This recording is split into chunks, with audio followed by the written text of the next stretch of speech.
There we go. That's good. Oh, God. Hold on. I gotta check the capture on this one. Oh, God.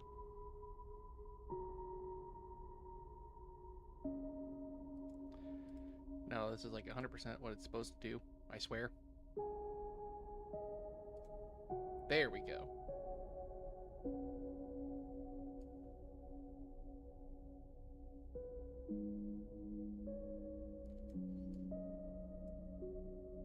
Try and get this as approximate as possible here. Totally professional, this business here. Okay. Cool. So we're gonna try out Citizen Sleeper tonight. I've heard really good things about this, and I'm a big dice nerd. I like Baldur's Gate, like a lot of the dice rolling RPGs, so I heard this one's really good. So let's try it out. Let me just do a couple of checks here to see if everything's going all right on several ends here.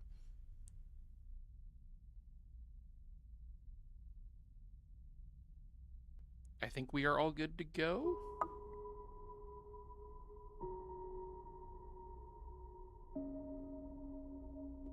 Sounds like it. All right, let's get it. Oh, character class. Here we go. An operator works with drones and high-precision remote machines to perform complex tasks from a distance. Sleepers assigned to operator work are usually cerebral and precise people. Chance to gain cryo from interface actions. Or extractor. No, I have 3. Okay. Ooh, machinist or machinist or whatever they want to call it. Repairs and modified automated systems used in industrial resource extraction. Sleepers assigned to work usually designed to scrap items on engineer actions. Extractors work on resource extraction, often in vacuum environments. Sleepers assigned extractor work are often confident, self-sufficient, and have a high level of endurance. I'm gonna go with machinist first. This seems very interesting. Let's go with that. Why not? Let's start with that.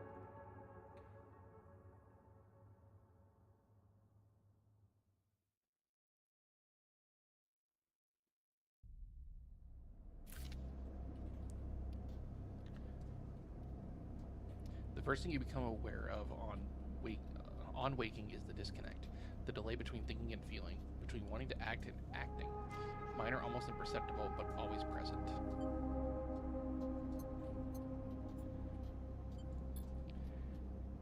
It's at its worst when waking, when yourself has spent many dark hours recalling what it felt like to be real, to be a person, to be in a body that was indisputably yours.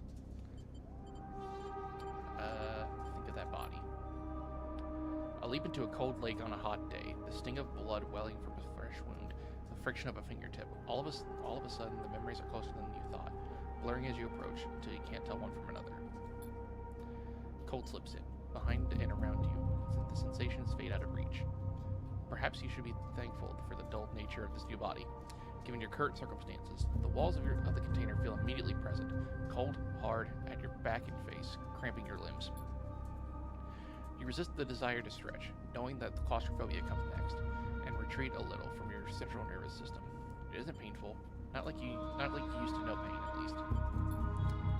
In emergency mode, pain is a message delivered with efficiency and ease, a reminder that harm is imminent. There is no insistent throb, no trembling nerves, just a warning delivered with the banal quality of a digital notification. Right now, there are thousands of them.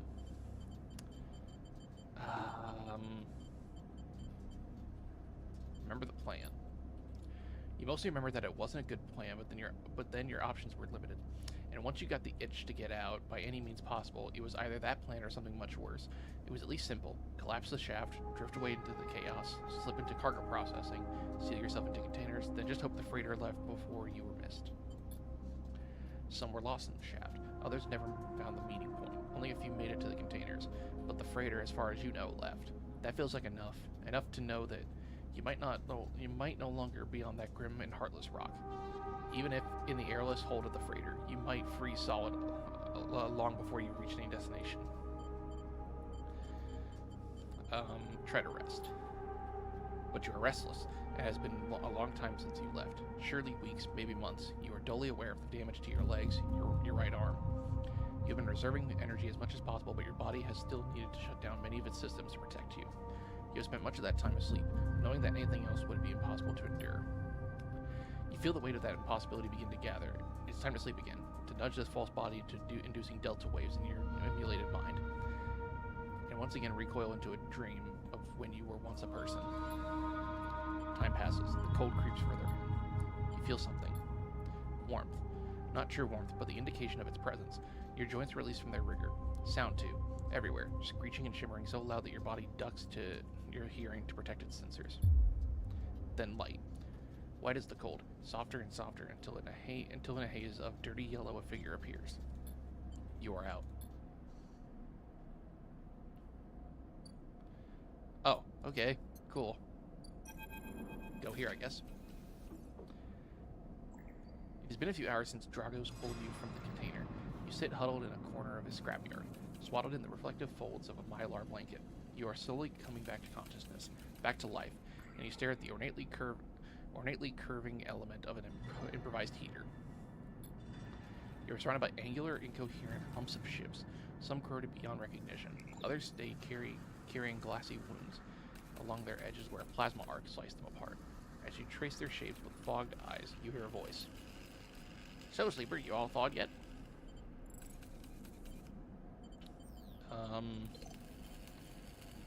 Almost.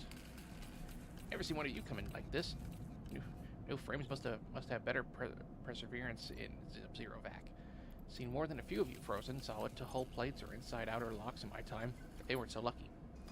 Dragos comes into focus, shrouded in makeshift tech, his headset with its glinting eyes the mark of a drone operator.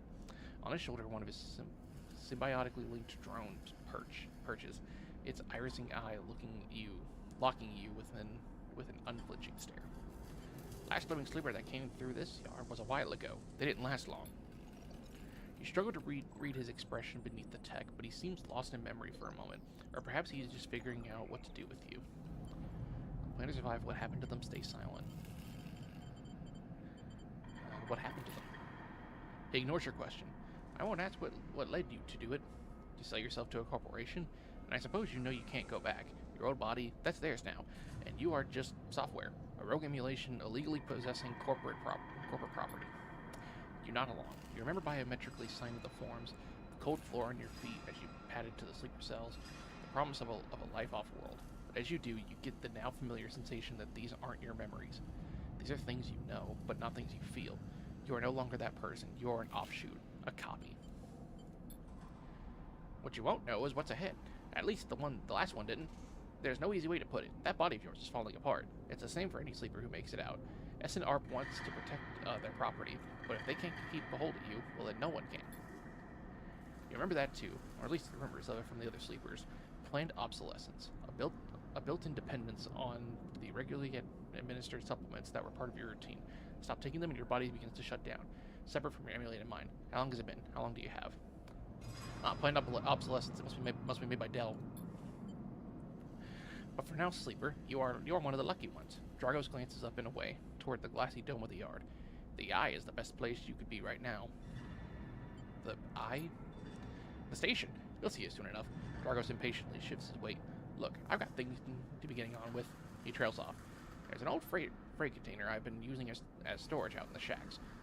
We haven't been pulling in much valuable scrap these days, so you're welcome to it. Something wells up inside of you. Emotion. Fatigue. You shakily get up to your feet. Nod. Alright, you head on up there. You look like you need some rest. And with that, Drago stalks back into the Rex, his drones already converging on a rusting hulk. Plasma flashes silhouetting his spindly figure as he returns to work. Oh hey, finally, tutorial.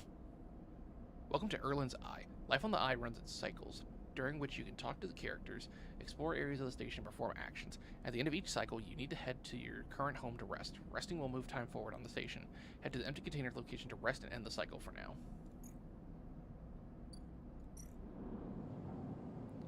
Cycles need to end, rest, and prepare for the next one. Yeah, sure. No sleep. Fine by me.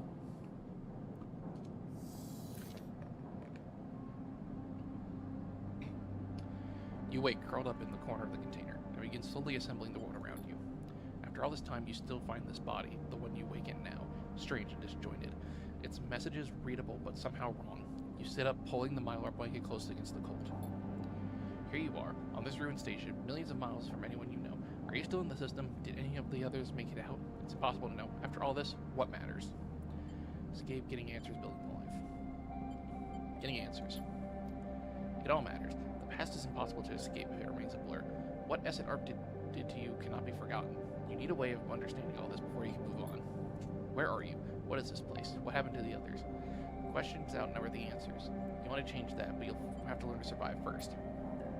Dragos has left a few comforts in the container. The mylar blanket, the bedroll you slept on, a canister of water, a makeshift electric stove, and some faded sachets of dissociative powder. You thumb the power stud at the stove and begin to boil the water. The contents of the sachet smell like damp wood, and you sprinkle them into the liquid. As the pungent smell washes over you, images from your restless sleep come back to you. A ring, like the station, but skeletal and ghostly. A web of threads pulling at your skin. A constellation of bright polygonal shapes, like angular suns burning into your mind. There's something unpleasantly visceral about these images, and it is long after you finish drinking before they begin to fade. You tidy away the stove as best you can and try to gather enough energy to greet the day. Oh, here we go. This is the main thing I've heard about here. Condition, action dice, and energy. Condition. Your condition represents the current state of your artificial body. It depletes by one segment each cycle, but can be damaged by also be damaged by violence, injury, or lack of food. If your condition bar empties, you will suffer a breakdown. You'll have to figure out how to recover your condition, now that you no longer have access to corporate pharmaceuticals that were keeping you alive. Action dice. At the start of each cycle, you roll your action dice. These dice can be used to perform actions on the station. The number of dice rolled is based on your current condition. The worse your condition, the fewer dice you have. Once you have used your dice, you cannot take any further actions and must rest to recover them, ending the current cycle. Energy. You also need to eat to survive. This is represented by your energy bar. You can refill your energy bar by eating, but first you'll have to find somewhere to get food. Your energy depletes by 2 segments each cycle. If it becomes empty, you will be starving. When starving, energy loss becomes condition loss, and your condition will also deplete at double the rate per cycle. Dragos is standing in the corridor when you close up the container. He's still wearing his headset, and in the harsh light of the corridor, you realize it's implanted. A drone sits on his shoulder. Its cache of sensor eyes rapidly irising. How are you feeling? Okay. The drone chirps. Good to hear. You notice that beneath the operator's rig, his skin is marked by burns and blotches.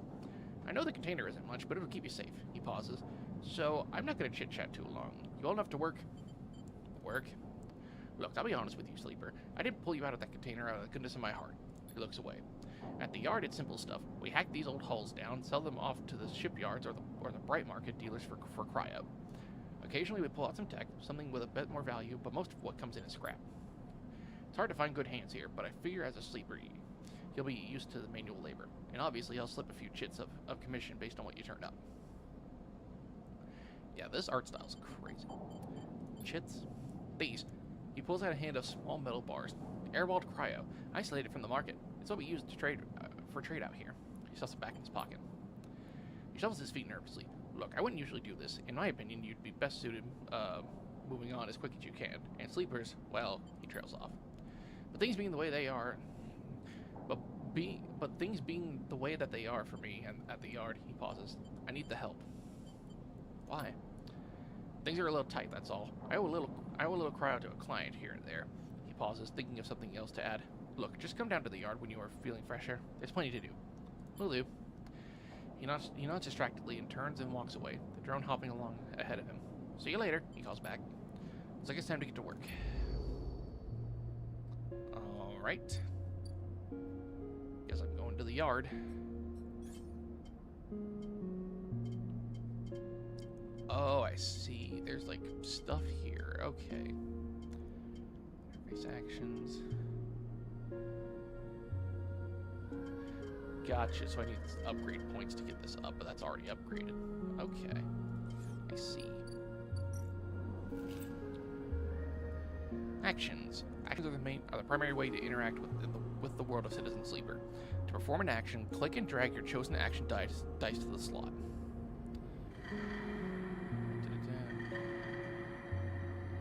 Repeatable action.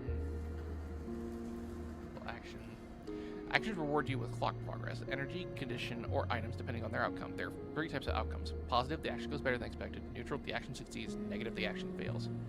Action dice affect the outcomes as follows. 100% chance positive, 50% chance positive, 50% neutral, 25% positive, 50% neutral, negative. Oh, so if it has like all of that, it's 100%, but if it has less than that, do that. Action display information about their type, risk level, and the skill and modifiers that apply to that action. 1. Type, either critical or repeatable. Critical actions can only be performed once. Risk, either safe, risky, or danger. Safe, no loss of condition, energy, or cryo. Risky, negative outcome means cryo or energy loss. Danger, negative outcome means condition loss. Neutral outcome can mean cryo or energy loss. Skill, the skill that this action requires. Either engineer, interface, endure, into it or engage. Modifier. Either -1, 0, +1, or +2. This is added to the action dice when slotted and improves its value. Some actions require a +1 to perform. Oh, I see. Okay. So I do want to get this done. Even the Rusty Assault can provide extra. Extracting them means carefully done. So I got nothing else, so I might as well make that and make sure it's positive. Oh, it also says it. Okay. And then if that's safe, I can make sure that that is, like, mostly positive. Let's go ahead and start this.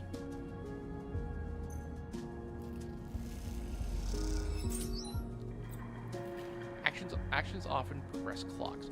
Clocks are displayed below the actions that fill them, and they track your actions and how they affect the world. Filling a clock means something, good or bad, is about to happen. Some clocks, such as the one tracking Drago's death, are cycle clocks. These clocks tick themselves once each cycle and can complete without player input. Any active cycle clocks will be displayed on the icon for that location. Okay.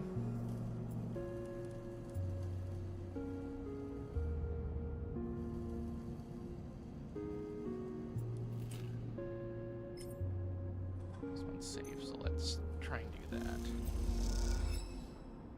Drives and navigation. In Citizen Sleeper, you will unlock drives as you discover more about yourself and the world. Drives guide you in pursuing specific objectives, depending on which path you wish to take. You can track drives, and any tracked drive will place a yellow marker on locations that will help you pursue your goal. Access your drive menu via the arrow button at the top left of your screen. You are now free to explore Erlin's Eye and make a life for yourself here. Try tracking a drive to help you survive, look for food to keep your energy up and recover your condition, fill clocks to progress stories and find new opportunities. Remember to end cycle at your home when you are out of dice. Use mouse wheel or W and S to scroll along the station. Rotate your view with A and D. Good luck.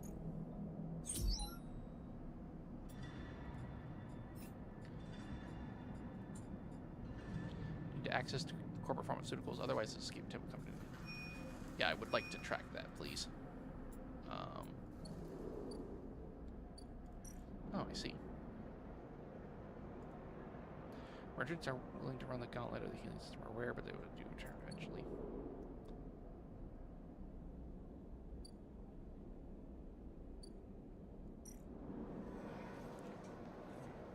Okay. Rotunda is the old dock. Getting to know the Rotunda doesn't just mean new places to visit, it means keeping your eye on new arrivals too. Having to run the Rotunda, the security watches the docks and pay attention. There is so much happening all at once here. Oh, I do have scrap and cryo. Bright market, there we go. Ask for directions. Why wander when there are hundreds of people in the market? Oh, that's super dangerous though. And I have the -1 I have is to engage. Oh no. Okay. What's this? Low end gate. Low end toll. Yeah, I don't have the money for that.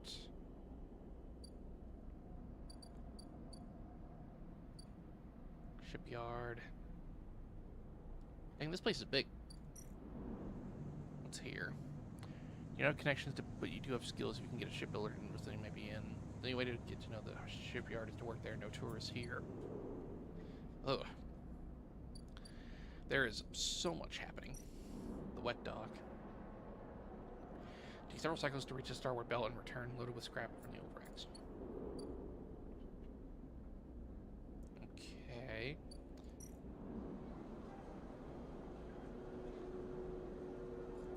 Is this the thing that they're talking about with the,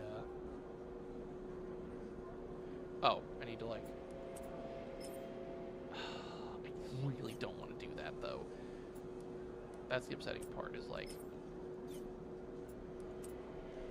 This is a 75% chance of being at least decent, but the issue is... No, if it's negative, it'll be... That's the only time it would give me anything. Let's explore. Oh, cool. Local knowledge. You manage to follow the flow of people, and you start to appreciate, even enjoy the chaotic layout of the markets. Oh, there's a doctor, Sabine. Next comes the call from the enforcer at the door. You shuffle down the flickering hallway toward the open apartment door. You keep your head down and your shoulders high in the queue. Try not to bring attention to yourself. You were thankful for the tip-off that a doctor was operating out of this place, but now you were here and you aren't so sure. The gang enforcer on the door, the the flickering light strips, the decaying hab block. They've all made the long queue a test of your nerves, but your options are few, and without a supply of stabilizer, your body, will... You suppress a shiver and shuffle forward toward the front of the queue. You try to find something to distract yourself. Look inside, look at the enforcer. Look inside. You lean against the door frame and look into the apartment. The entryway is dark, punctuated by the green indicators of stacks of sealed containers. You lean in and see amber light filtering through a far doorway, screened with plastic sheeting, beyond which blurred shapes move. The slap of the enforcer's palm against the doorway jerks you awake. Wait your turn, he growls. After a few moments, a figure pushes through the doorway, and you catch a distant voice. Send the next one in, Toshiro. The enforcer jerks his head, and you slip inside, passing through the dark entryway and pushing through the plastic sheeting on the far door. The room beyond is bathed in warm light. A floor-to-ceiling transparent panel gives a full view of the bright market sealed roof and the buzzing traffic above, and for a moment you are transfixed by the motion. Come, sit, calls a sharp voice, and you see a silhouetted figure turned away, replacing the plastic sheeting over the frame of a simple folding bed. You make your way across the room. Ooh, hello. Figure turns, and as they do, you see an expression of confusion flash across their features.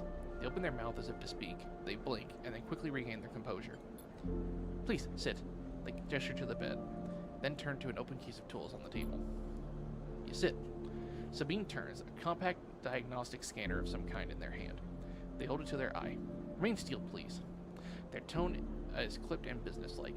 You stare ahead, still dazed from their expression when you first entered. Fear, recognition, sadness, unmistakably etched across their face. How long have you been on the station? They ask, the scanner still to their eye. A few cycles? They nod. It's good that you came to me. They set the diagnostic scanner on the table. I'm going to start by assuming you don't know anything. They take your arm and roll up your sleeve, inspecting your synthetic skin. Your body is dying.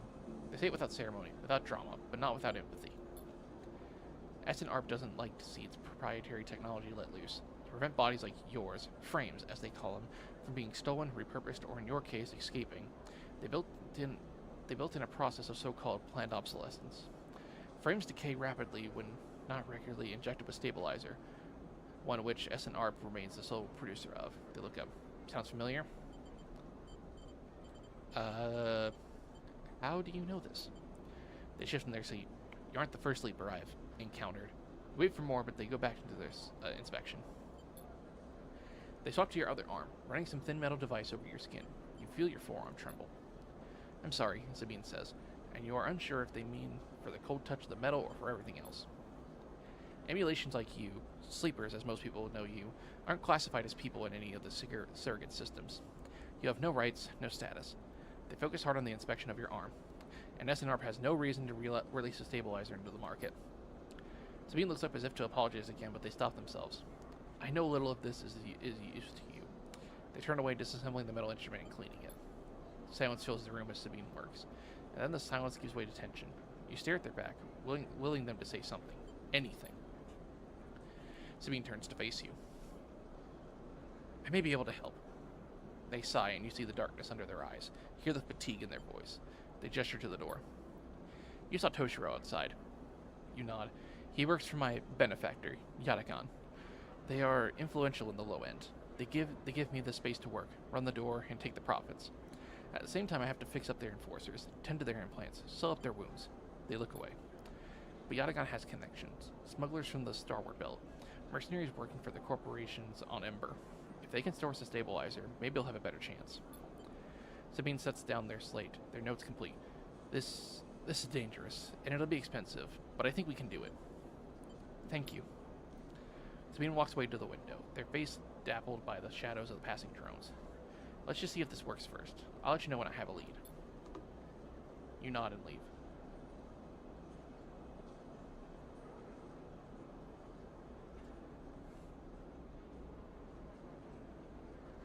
Hold on, I need to fix the Twitch information. I still have Ina Dream Barbecue on here.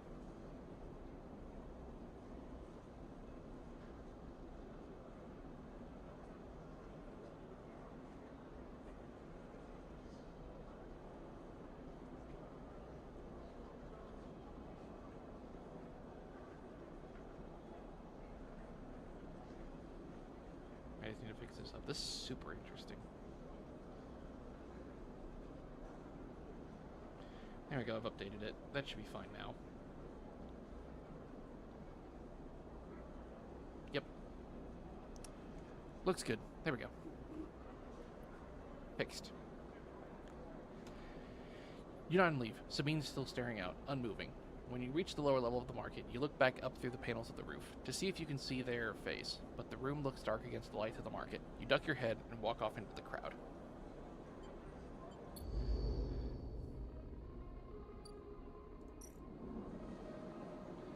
Yeah, I gotta wait some cycles for that. Is there anything else I can try and do? Is there anything safer I can do? Wait for that. Wait for that. Dragos, I can do something. Oh, that's safe. I can do this one.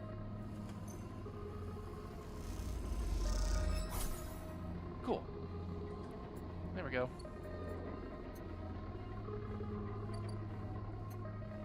So now I need to go back because I have no other actions.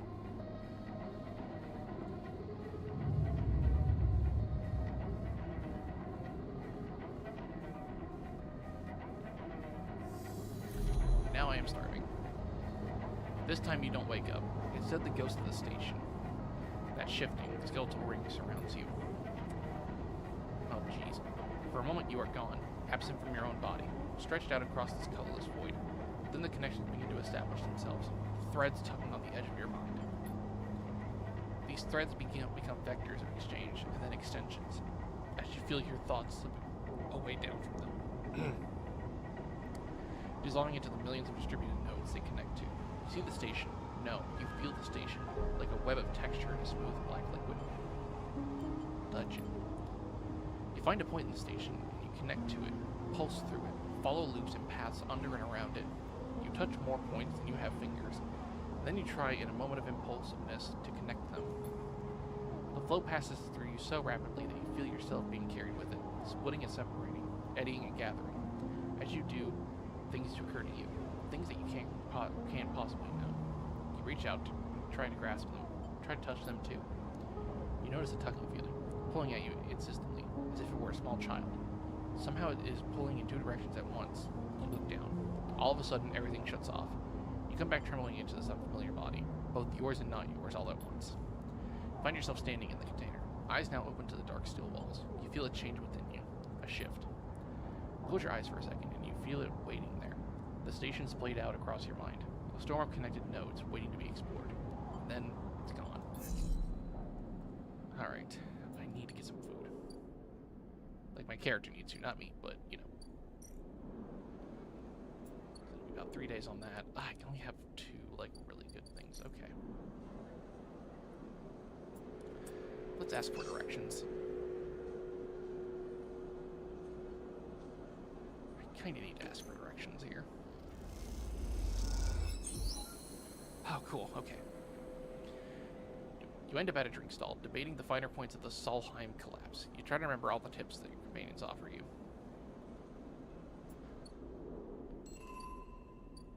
Ah, food. Thank God. Memphis is busy. His broad face. Ooh, okay. God, this art design is crazy. The ship line. Memphis is busy.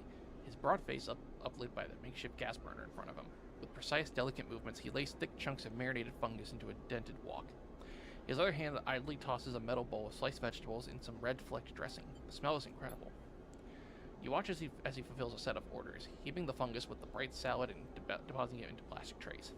A stack of chits rattles in his apron pocket as customers file past the burner, handing over payment. Approach. You join the queue. It's mostly made of off-duty salvagers, vac suits unzipped and rolled down to expose stained vests, grubbing mods, a lattice of scars and tattoos. They discuss the best food on the eye, the best drink, comparing notes on bright market dives, their words cut through with heavy spacer slang. Eventually it's your turn, and you shuffle up to the front. Memphis speaks in a deep, even tone, without even looking up. First try's free. Thank you. The smell is almost unbearably strong as he cooks, the earthiness of the fungus laced with something so spicy the smoke makes your eyes water. The heat from the burner is like a bonfire, and your skin hardens in its glare. I know you sleepers, Emphasis says while he cooks, his voice deep but clear. A hard life, a lot of stories. He glances up from beneath his cap with piercing eyes. I know. Tell him a story. You begin to tell him about your journey to the Eye, and he nods as he cooks, his eyes never leaving his work. You tell him of the confusion, the pain, but also the sense of possibility and its sudden arrival. You tell him of the cold and dark of the container, and the endless cycles spent within it. Now it seems, you tell him, like some dream that you once had but can never forget. You tell him that the Eye excites you and scares you, and you are unsure where to walk, where to look, what to do. Eventually you tail off, running out of words. He places a plastic tray of steaming fungus in your hand. Next time we can talk some more, he smiles. But next time, you pay. He slams a heavy hand against a button on the burner side and it shuts off. The roar of the flame and its impressive heat fades. Next time then, sleeper. He waves you away and begins to oil the walk. Before you turn back to the alley, you notice the geometric patterns of circular scars across his forearms, each surrounded with a constellation of glinting pin marks. Oh, he must be also a sleeper then. You walk away, and as you do, you take a bite of the rich, spicy, delicately sweet fungus. Your taste sensors light up like a fusion reactor. You'll be back. More drives. Get to know Emphas. Emphas loves two things, stories and food. Maybe if you supply him with both, you can hear his story. Then build a ship mod. Or ship mind. You've heard talk of a fabricator owned by the Ord Exchange. With that and a few fragments, you could build a ship mind core.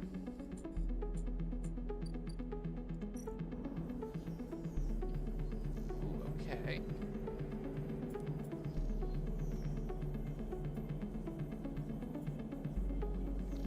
Logistic components in the exchange is common.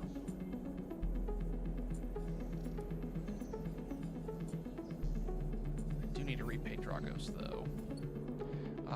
Here comes the craziness of this game. I need to figure out what drives I want to focus on here. How many cycles? So I've been through one cycle. I need 3, 4, 5, 6, 7, 8. 8 cycles, I think.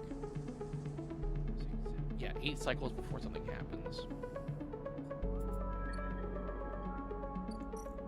And this is gonna happen also in 8 cycles. Okay.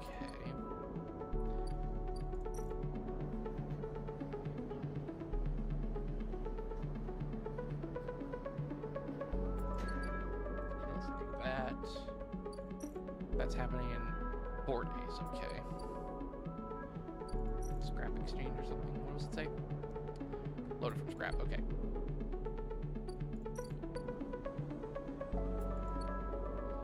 Stabilizer needs 3 days, okay, so I need 2 more days.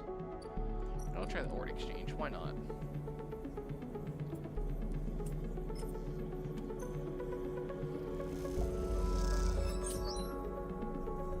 Snap up scrap by weight, then parcel it off to traders with a nice markup. You start to get a sense of the traders to trust.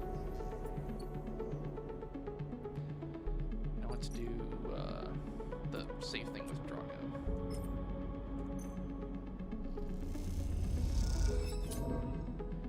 Cool, okay. You ache from hammering away at the scrap, but most of it crumbles into worthless rust. You call it a day early before you injure yourself. Okay. Shipyard, which... Oh, that's the ship. No, it's a ship mind.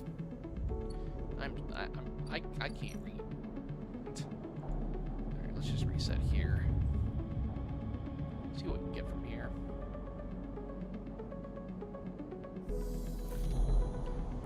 Again, the skeleton ring at the station fills your mind. It sparkles with glittering lights, like stars reflected in a winter lake. It's clearer and crisper than before. The threads still pull, but you remain in place, flickering in the flow. Between the threads, you see bright shapes, caches of shimmering light beneath transparent crystal forms. You follow the path of the thread across the ring, through these forms, then leap off into the void. You begin to understand. These are nodes and connections, a map of information, of communication. There are so many layers, so many loops that it seems almost impossible to parse, but you begin to try. Focus on the nodes. The nodes are glassy, bright, but in all of this flow, the only solid and fixed points.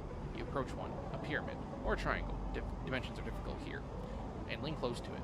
Inside, shifting layers conceal a tangle of threads, a meeting point of exchange, but before you can glimpse any further, the glass clouds and hardens, cutting you off. The threads and nodes, passages and puzzle boxes. One leads to another.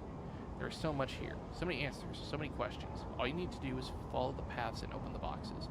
You look out across this ghostly landscape of exchange and see an opportunity. But then that insistent tugging again, pulling at you. You look down again and see two lines, two threads pulling in different directions, as if they were tied to you.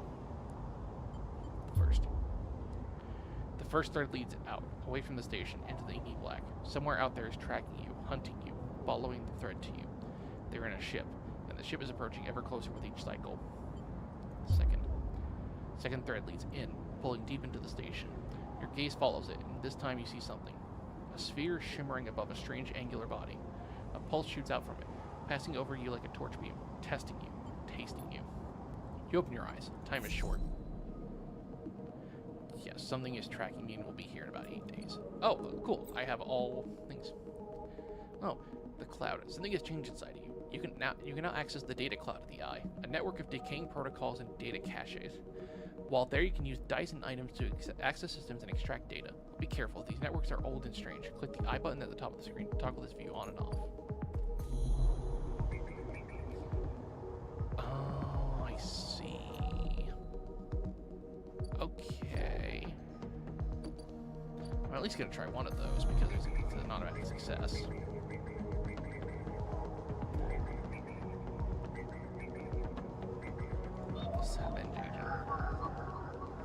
Oh, I have to match the exact input. Oh. Data actions. Data actions allow you to extract the data from the network of the eye. They work like dice actions, but in order to unlock them, you must match your dice to the one displayed on the right of the action. If you have a +1 or +2 modifier in the interface skill, you'll be given more possible dice to match. You can use any dice that matches the dice displayed. Once unlocked, data can be extracted.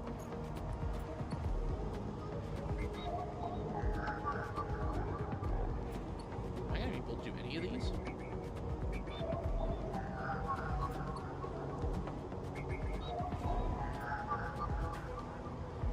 Solheim save. Okay.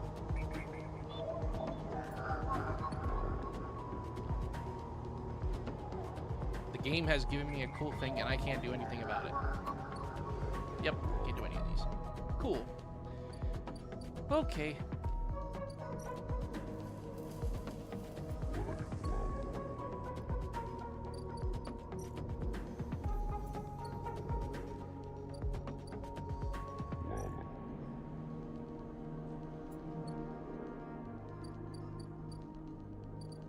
Oh, there's no other things here. Okay.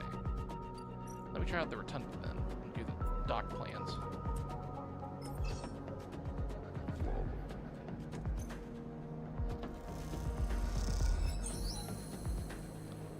You walk into the security office on a shift change and walk right back out with the plan moments later. Simple.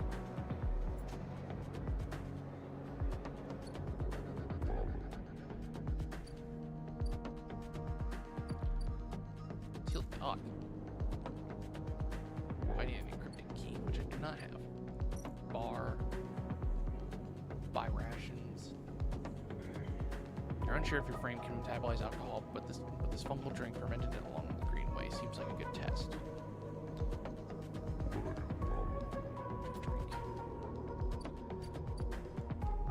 Ankita, stranger mercenary. Hey you, 100 chip.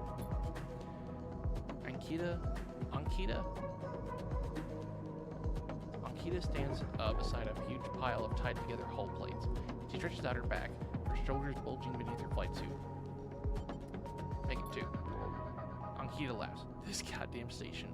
She sighs and pinches the bridge of her nose. Alright, come here then. You cross the docking concourse as she begins to split the plating into 2 bundles. What is it with this place? She asks as she angrily lashes the massive plates together. Everyone wants their cut. She straightens up to an imposing height, her armor plates creaking, and looks up and down. Or is it just that you think all I am? Bleh. Or is it just that you think they... Bleh. I cannot speak. Cannot speak here. Game full of words, and I cannot speak. Or is it just that you all think I'm an easy mark? You don't need to survive. Ankita softens. I get it, I do. She shakes her head. But if I could just go one cycle without some jumped-up grifter trying to take me for an idiot, that would be nice. Ankita hoists one bundle of plating onto her shoulder. Come on then, enough chit-chat. You gotta earn those chits. struggle to shoulder the plates, but you do eventually. Ankita gives you a look. Ship's this way, as she sets down a gantry at impressive speed.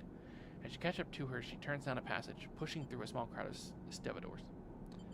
What's all this for? Oh, this? She nods at the plates on her back. Building a treehouse. She gives you another of her looks. It's for the ambergris. That cutter you might have seen sitting silent out there. Shravely turns another corner, and you trail behind.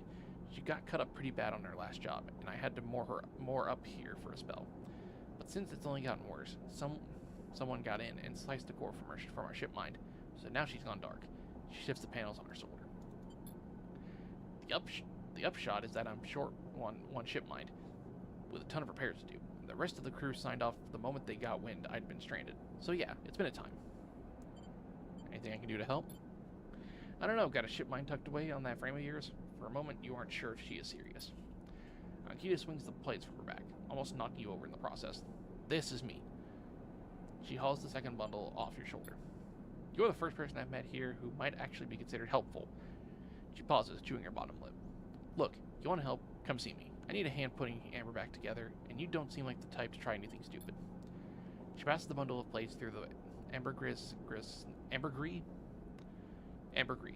outer lock, and then turns back. Just don't go spreading all this around. Ankita throws you a couple of chits. She gives you a parting nod and ducks to the doorway. All right, get out of here, she calls back and locks the slam shut.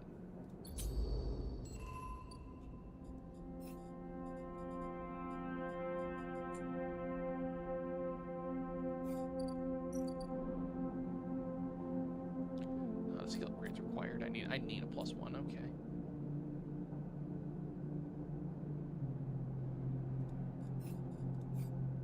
Yeah, there's so many things I want to do.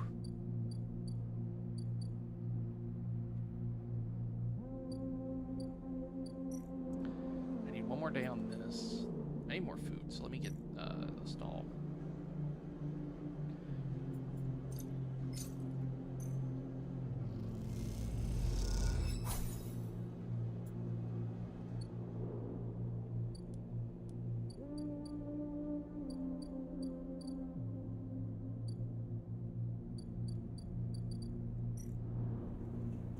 I'll take a...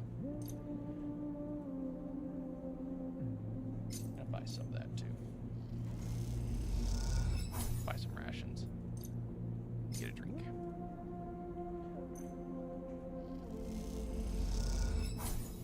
Mossy tones and aniseed sharpness fills your mouth. It isn't totally unpleasant, at least you can taste it.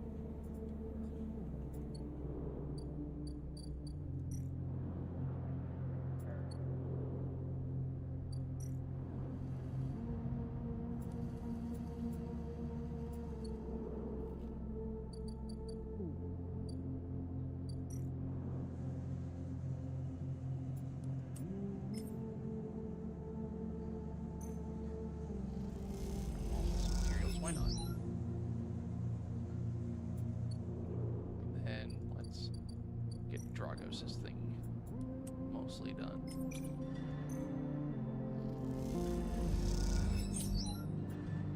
Cool. Now end the cycle. This is really interesting.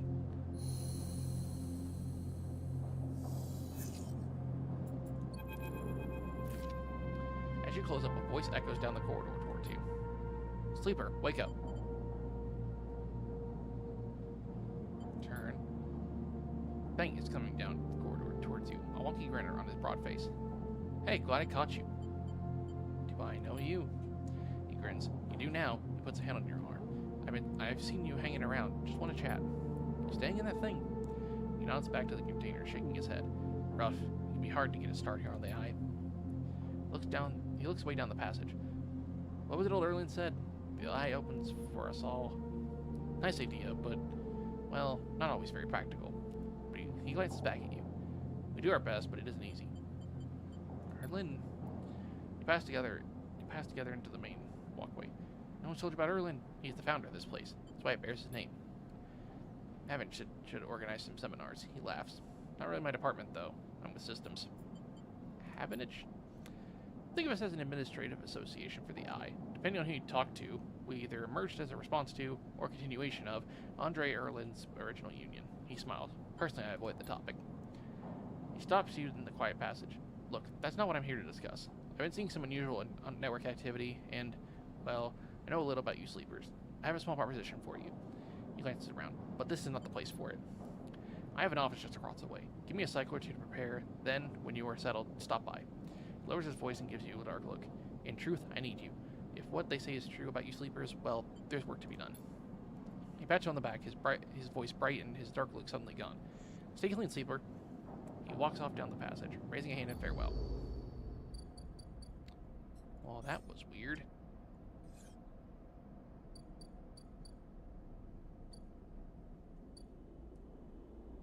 Let's go ahead and get the thing. First thing you see on entering is the glint of Toshiro's implants, like a cat's eyes, in the dark of the corridor. He nods you in as you arrive at Sabine's door. The entryway is still dark, and you push through the sheeting into the surgery. I have it.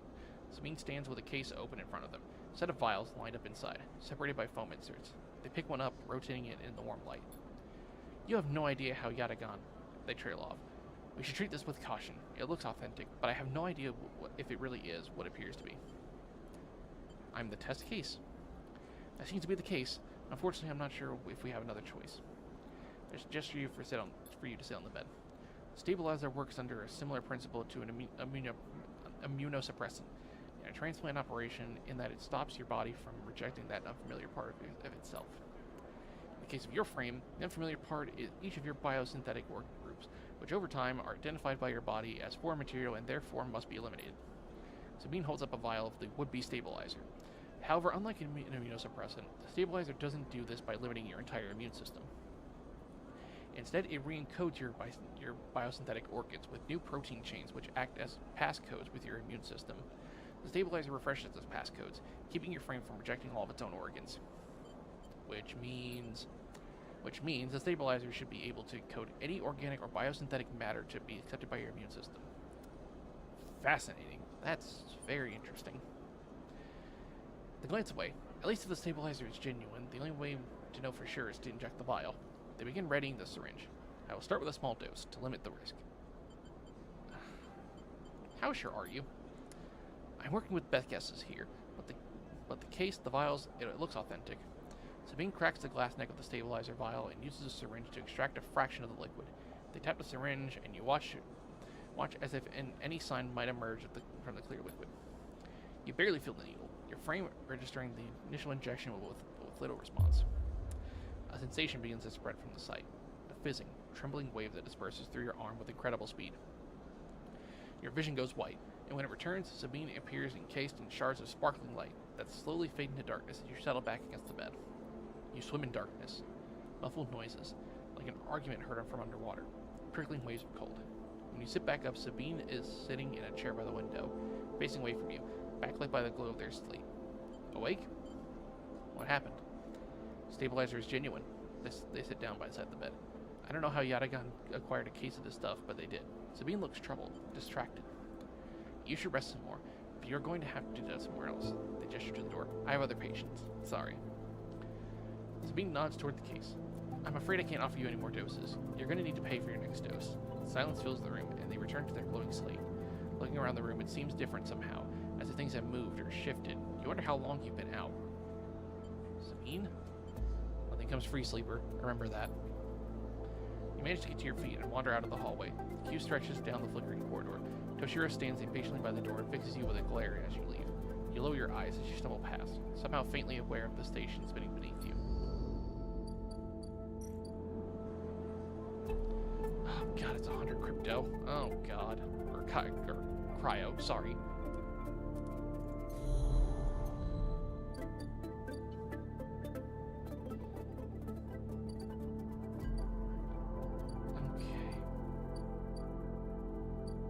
Go ahead and get the exchange done.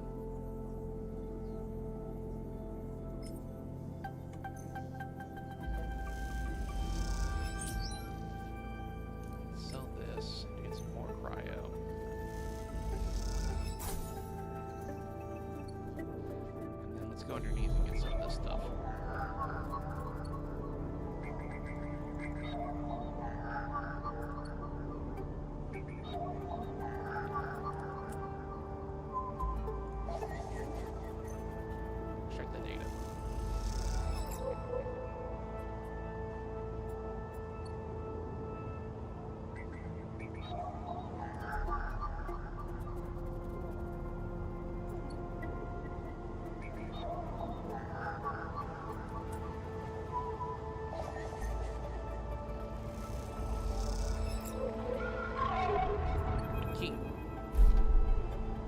drift back from the node, something latches onto you. A thread, strung tight around you, tethers you in place. A taste. The voice makes you shiver. Its source somehow both distant and close behind your ear. You see a distant glint of light shut off, and then suddenly a shape is at your side. It stalks around you, circling like a shark, like a wolf. Entity unknown. Astringent. Processing. Stay still. Please hold. Oh, fuck. That's disgusting. The thread around you thickens until it is a ring, a cylinder, a tunnel of light circled around you. It is blinding for a moment, and then it is gone. As it fades, you see a figure, a creature in front of you. Its strange head flickers between different angles, reading you. What are you? The shape paces around you on lithe legs, though there is no ground here to pace on. Entity, identify, origin, serial, cadence. Figure faces you unexpectedly. Sleeper, SNR. Unknown. Known. The figure's strange head rotates. Brackish signature. Of and not of. Attempting to interface. As the figure speaks, more threads begin to spiral from its head. Thick, snaking, fine like ribbons that flex and wave. They approach with intent. Stop. The figure halts its threads, its head twitching. Entity. Your identity is unknown. We only seek to correct illegalities. Can you confirm your legal right to sentience?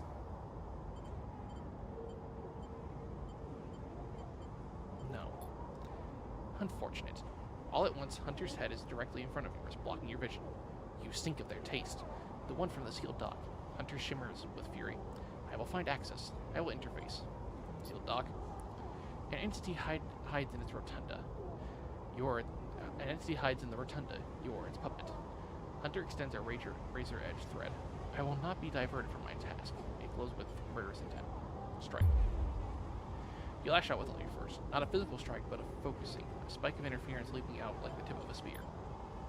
Hunter stumbles, shifts, separates. Wake up. You open your eyes, blinking back into the station light, shaking with fear.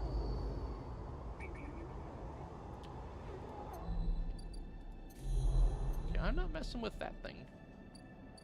I'm just gonna go back to bed. I'm gonna honk shoo this away. It'll be fine.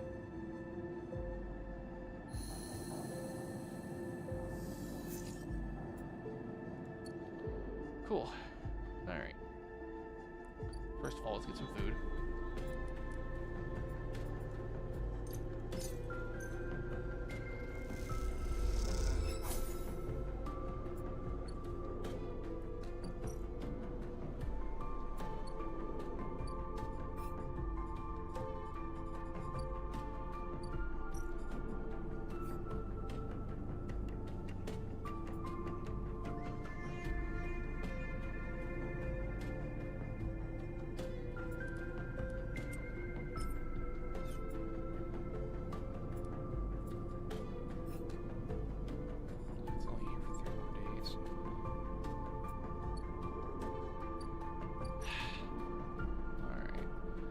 That upgrade. I'm guessing I don't have an upgrade point. I do not.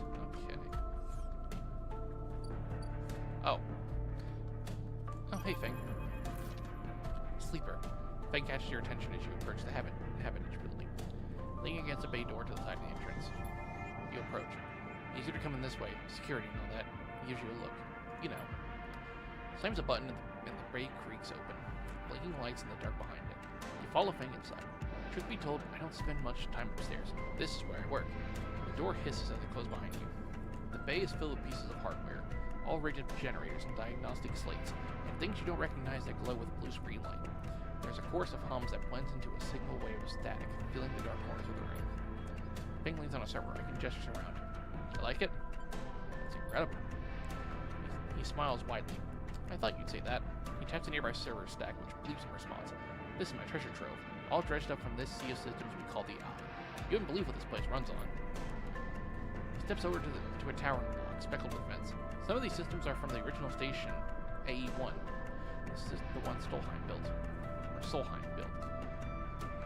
We've had to invent new components, repair things we never built, and reverse engineer the entire systems in order to into existence. Residents here look at the Eye and think they are seeing a constant concrete reality. This place is a system in constant flux. Decaying and growing, collapsing into new configurations. He walks down between the hardware stacks and you follow. We're keeping this place alive, but also remaking it into something new. Dragging it away from those corporate origins. He stops. At least that's what I'm trying to do. He turns back to face you among the flickering machines, humming all around you. I know you can see this too, Sleeper.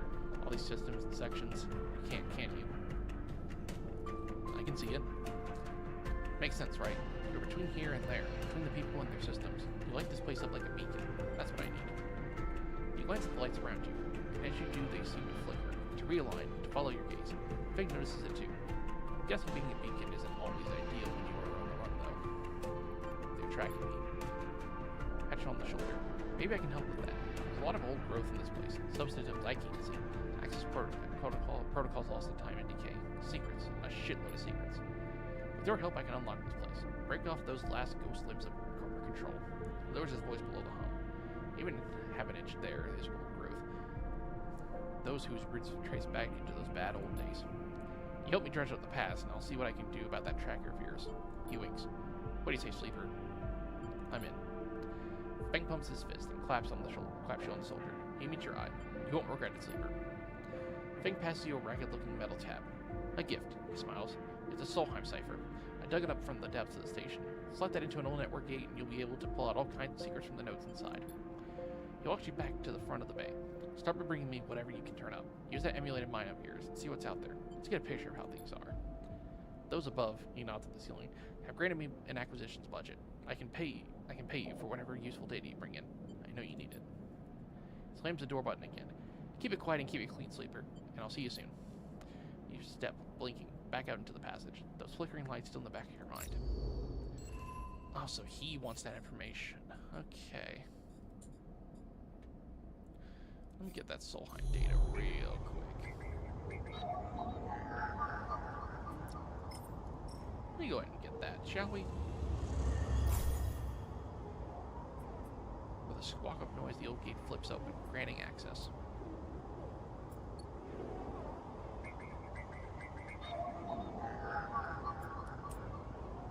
Give me some of that.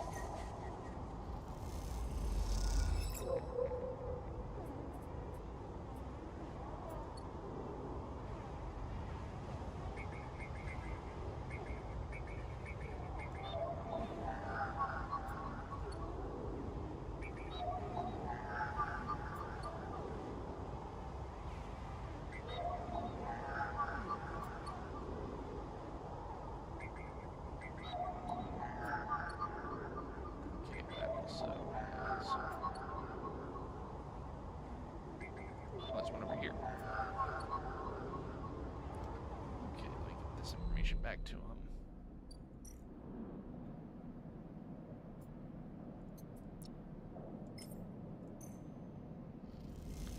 Pay me, brother.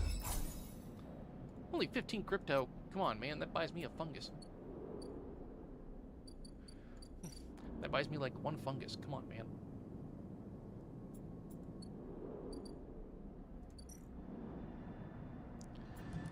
Let's just go ahead and get...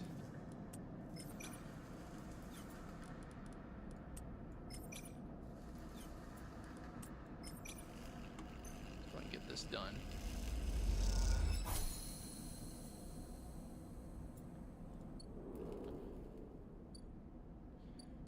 Got that done. Let's talk to Dragos. You arrive into a buzz of activity at the yard.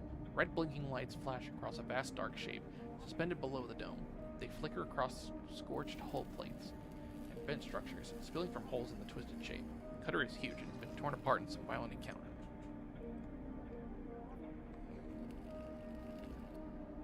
Violent encounter, huh? She's a beauty, isn't she? Drago stands to the side, focused on the hulking ship as it is lowered into the yard. She is. I should thank you. This place was on its last legs when you turned up. And now look at this. The ship descends slowly, its interior visible through multiple hull breaches. Struggle to gather the same enthusiasm as Dragos for this monstrous craft. Can't help but think of what became of its crew. What happened? What do you mean? He glances at you. I managed to convince our salvager friends to give it to me on credit. That's what happened. No, what happened to the ship? Not my concern. He shrugs. The ship creaks like a calving iceberg as it reaches the base of the yard. Dragos is visibly excited. I know I said you shouldn't stick around, but I'm going to need some help with this one. Drones start to crawl all over the Hulk, their lights illuminating flashes of dented Hulk. Watching, you wonder if you arrived in a similar fashion, locked inside that container, the wreck of the S&R freighter lowered to the yard like a corpse ready to be butchered. Or was the container delivered to Dragos on its own, a womb of your rebirth into this strange station? You shudder. Perhaps if you learn something about this ship, you might be able to trace the path that led you to this yard. Drago squeezes your shoulder. After these past cycles, I think we are up to it. What do you think? You see the fading name of the ship blazing on its side. Winterland. Let's do it. Claps you on the back. Glad to hear it. Come back in a few and we can make a start. A real beauty, Dragos repeats, perhaps just to himself. You take one last look at the shattered ship as the drones start cutting, then slip out of the yard, feeling suddenly cold in the empty passage.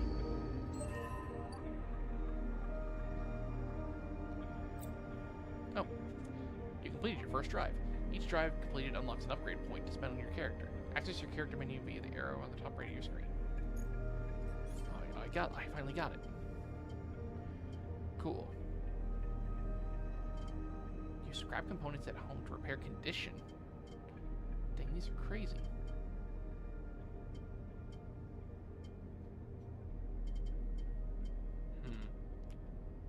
Chance to gain cryo on interface actions. Sunbathed dice action allows energy recovery at home. But I really want to fix the thing for that lady. Let's go ahead and get engaged. Let's get that up and we'll see what goes on from there. I need more cryo like soon. After some spacers cause some trouble in the low end, Yatagon has imposed a toll for entry. Nobody gets in without paying. I see. Wait, what? Oh, it's interface. I'm dumb. I'm dumb. Let me take that back, please. I'm fine. He'll be fine. He'll be fine.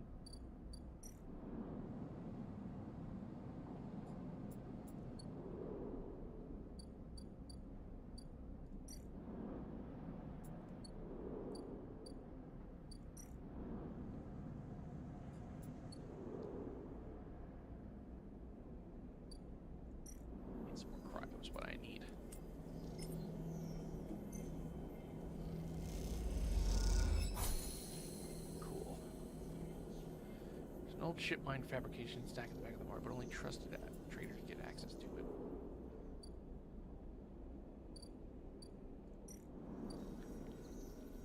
Oh, there we go. Fabricate ship mine. I need ship mine fragments though. Damn it.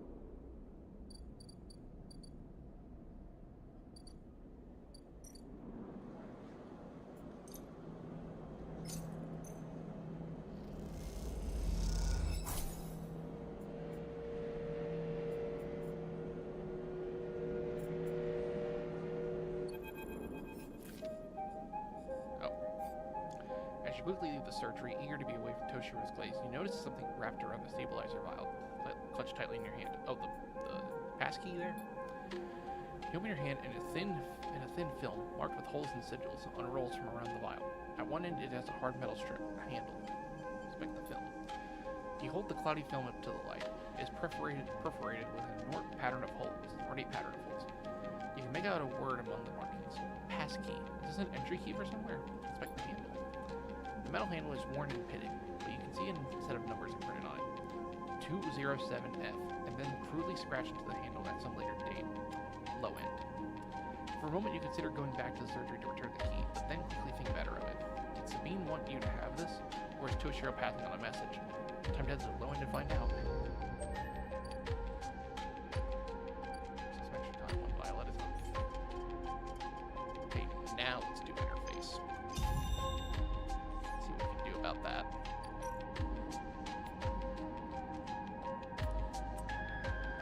do you mean it's what do you mean it's still locked? Oh, I still need a +1. Come on. It's fine.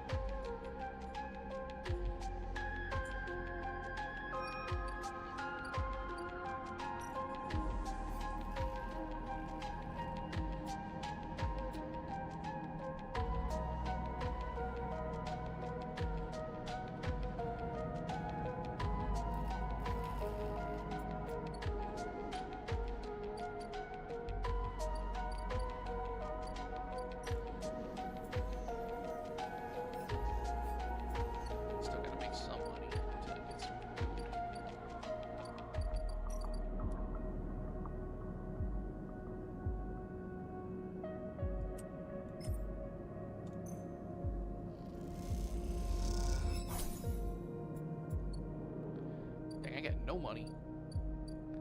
That's crazy. End of the cycle. This is a really cool little game, though.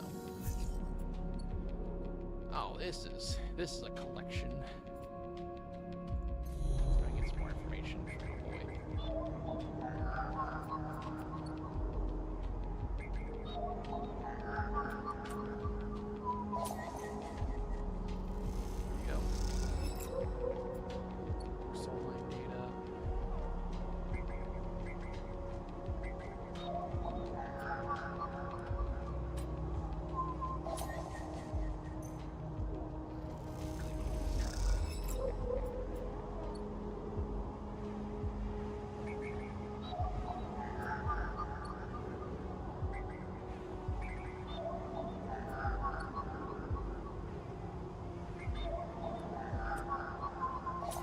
I'm getting a lot of the data right now.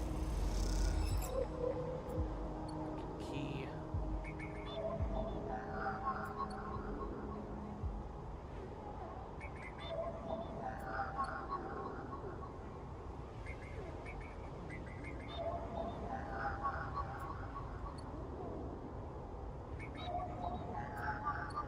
Yeah, I can't really do much more, so.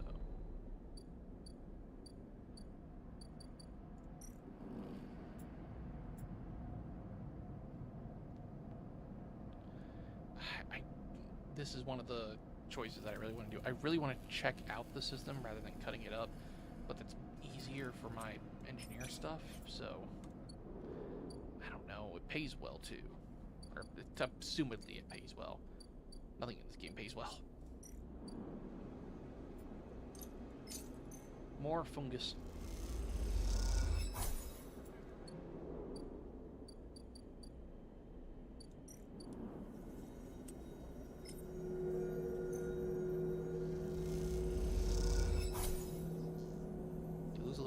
Back up. Step away while you were in the black.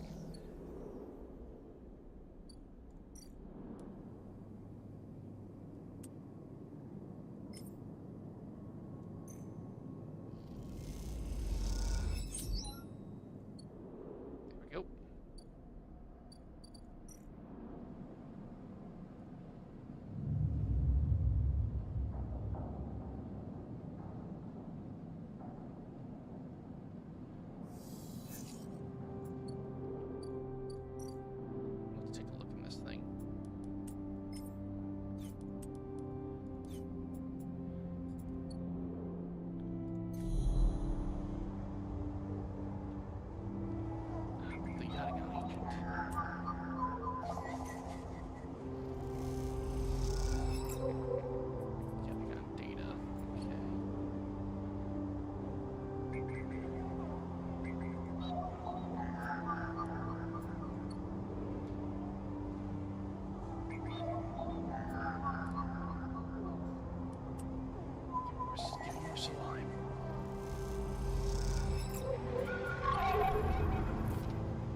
In the dark catches your eyes. The emblem of the hunter's head appears in the distance. It is looking for you. Hide. Slip down into the ghostly structures of the eye. A feeling like passing through a cloud as their data structures deform and reform around you. Another glimmer catches your eye. Closer now. That roving orb writhes in tentacles. It flickers, jumps once or twice, and then it is here. The hunter is here. Entity, submit to inquiry. Hunter reaches for you in that unpleasantly familiar way. You push against the threads as they close in, becoming frenzied as you push them aside. You are caught by whipping tendrils and feel them pulling away from the anchor in your body. You push through, clearing the threads. Entity, hold for processing. Comes the scream from behind, but you are already gliding away, back to your anchor, your body. You awake, dizzy, distorted, but safe.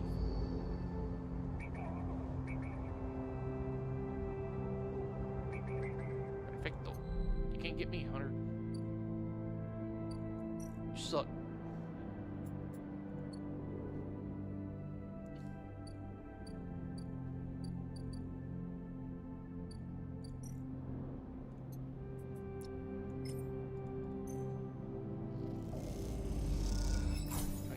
That Solheim data. Let's get that saved now. Fang wants to get a look at what the hiding in subsystems of the eye. Alright, Fang, what do you got? As you enter the bay, Fang is nowhere to be seen. The banks of servers and machines blink out of the dark in staccato rhythms. Unseeing eyes of the station digital ghost. Shitheads. Fang's voice echoes from behind a stack, followed by the hammer of a fist on metal casing. These snaky shitheads. Who's snaky? Sleeper! Fang's smiling head pops out from behind a stack. Just the emulated consciousness I have been eager to see. Come back here. You pick your way between the thrumming stacks, trying not to trip on the loose bundles of cables that blanket the dark floor. Fang is sat in front of a set of monitors, mounted to a stack. Tell me, Sleeper, what do you see here? Fang waves at a monitor to his side, glowing with pale lists of information. You lean in closer, looking for the links in the data. The tables seem to be filled with personal information, names, genders, dates, ID numbers, all the markers of institutional records. Shitheads? Fang laughs. Maybe not all of them, but what kind of shitheads? Solheim. Bingo. He taps the terminal. I pulled these from the old data you brought in. All the employees of the Eye's original owners. And he leans past you and scrolls the list down. This one. This is a sneaky shithead. He stabs at the screen with a finger. The name reads Hardin Hurst. Who's Hardin? That, says Fang, giving you a sideways look, is the thing. He drags a stool beside him and motions for you to sit. There just so happens to be a Hardin Hurst in Havenage. He waits for your reaction. In Havenage? That's it. He's right there. He's right here on the station now. Fang leans back in his chair. Just think about it. Decades ago, Hardin worked on this station as a... Fang leans across to look at the monitor. Senior Strategic Operations Executive. Fang raised an eyebrow to you. Our Hardin was keeping the money coming in from Solheim. He defined priority growth initiatives by making sure the extractors they contracted out to were hooked into a system that outsourced all the risk and kept the profit. Good old Hardin shuttled thousands of palladium rush workers into infrastructure, which meant that their cut of work that they did went straight back into Solheim. How do you know this? I grew up here, Sleeper. This is my history. I am a child of the collapse. Fang turns back to his screen, staring hard at the strings of code flickering by. Before I was born, my parents were Solheim contractors. They ate in Solheim canteens, worked on Solheim ships. They breathed Solheim air and slept in Solheim beds. Fang's voice rises as he speaks. His hands fists on the terminal edge. And the work they paid for that existence, the cycles of hard extraction out in the belt, Solheim took their cut. This was a company town, so to speak. My parents were just another in the long line of freelance contractors willing to risk their lives for a shot at anything other than poverty. Disposable. This guy, stabbing at Hardin once again with his finger, strategized all that, did the sums, and then somehow, thousands and thousands of cycles later, is still going, still here, crawling in the walls like some shithead snake. He survived the revolution. But how? These guys? They were big time. There's a lot money can get you if you're a company man. Fang relaxes a little. But how is Hardin still kicking? I really don't know. He turns to you and smiles. So we're gonna go find out. Hardin is now a big shot in the shipyards, just a few degrees back around the eye from here. Fang brings up a map of the lower eye. Habitage must be born out of Erlin's a revolutionary zeal, but a flat hierarchy it is not. Hardin happened to float toward the top. Fang zooms in on the far yards. Fang grimaces. The thing is, I don't have access to those systems. The shipyard crew is pretty paranoid, and they don't like anyone from systems digging around in their stuff. Plus, we need more than the name of a Solheim executive. We need proof. Fang holds up a thumbnail-sized drive.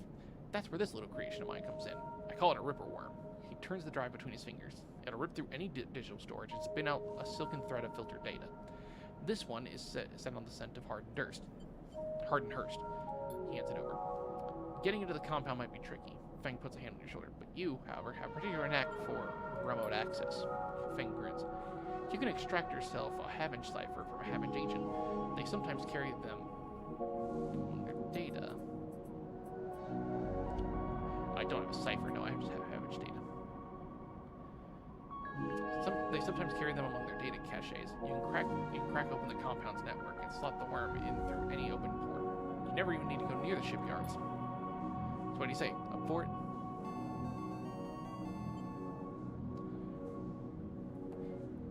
Oh, Robin Benui, thank you for following the channel. Welcome on in. So what do you say? Up for it? What's in it for me? Running out of corrupt snake not enough? Find the information and I'll start working on the tracker of yours. Feng scratches at his chin. Anything the worm gets, it'll send back here to me. There's something wrong here, and I aim to get to the rotten core of it. You leave Feng, digging through data, among the wires and machines of the old station. As you walk out, you try to imagine the eye as it once was, a vast machine running smooth and strong, directed by people like Hardin. A vast Solheim-built machine into which thousands poured from the surrogate systems looking for a new life. The hope of a better future, engineered to line someone else's pocket. It's an idea that you are intimately familiar with. You think of Hardin, still alive, still part of this place, and wonder if the past is ever truly the past. So yeah, I'm definitely chasing those leads. Let's see what I can do about that.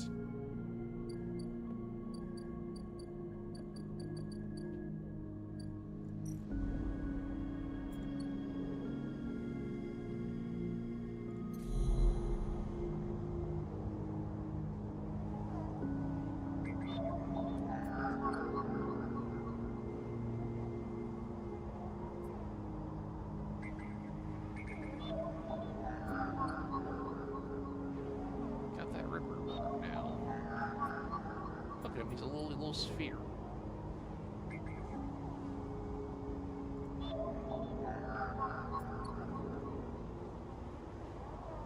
I've got nothing right now to chase the leads. I don't know what's chasing me, so I can't really deal with that.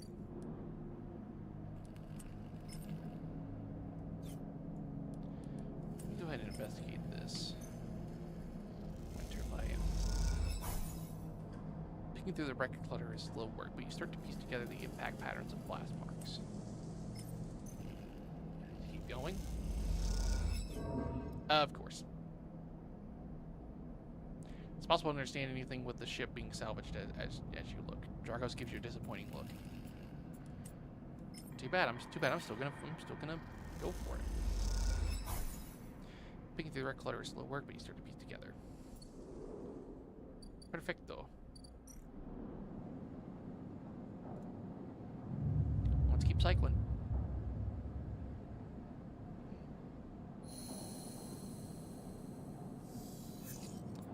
Alright, I need to get some fungus in me.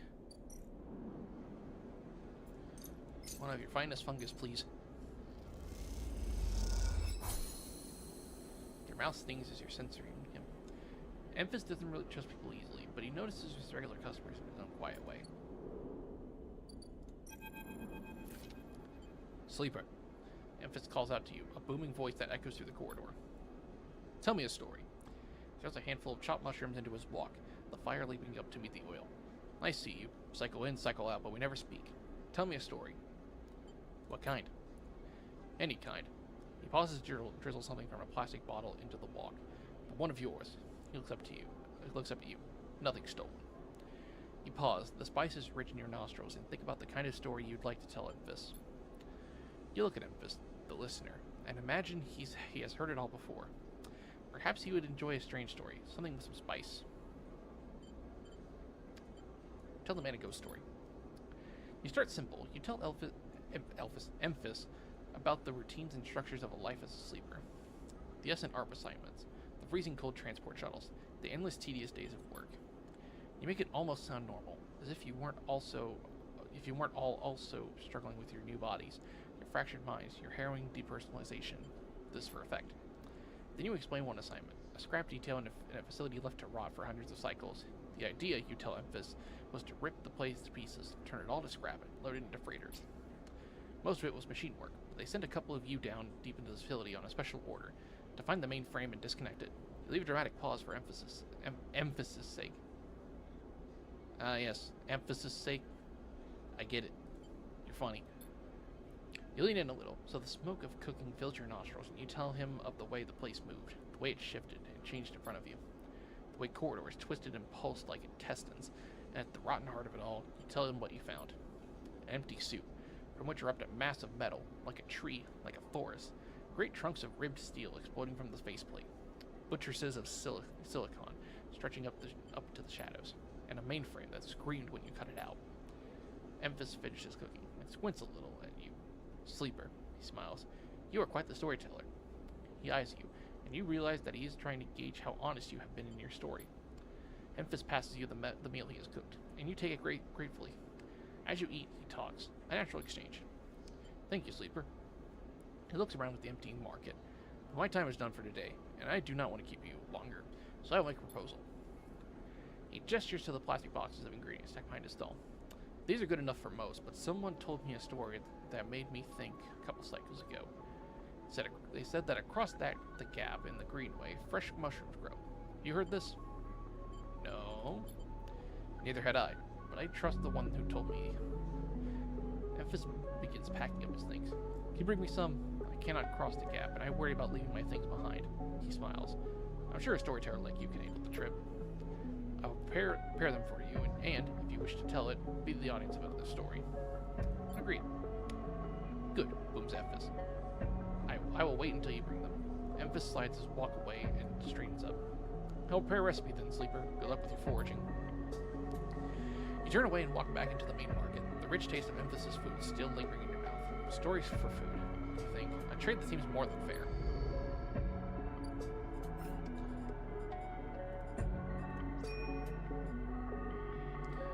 Alright, I need to bring the capstone.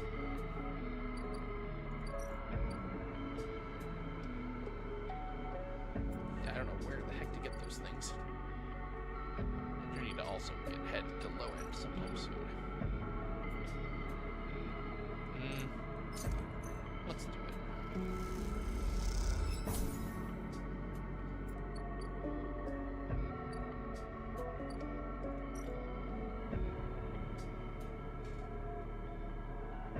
Okay.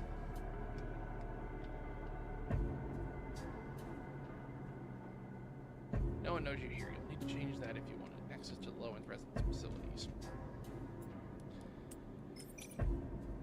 Maintained by the residents, the ramshackle blocks are always in need of repairs. Sure, I'll help out. Why not?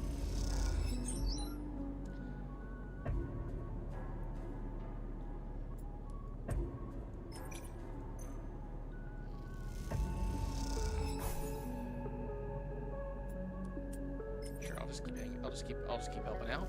Just a guy like that.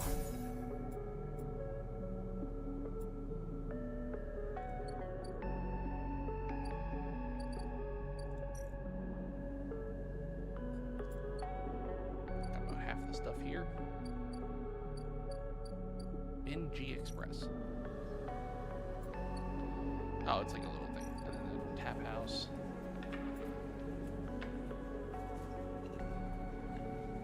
Where the Igon Forster based here. Paying low-end residents for habitat information. How much you paying me? 10. Okay.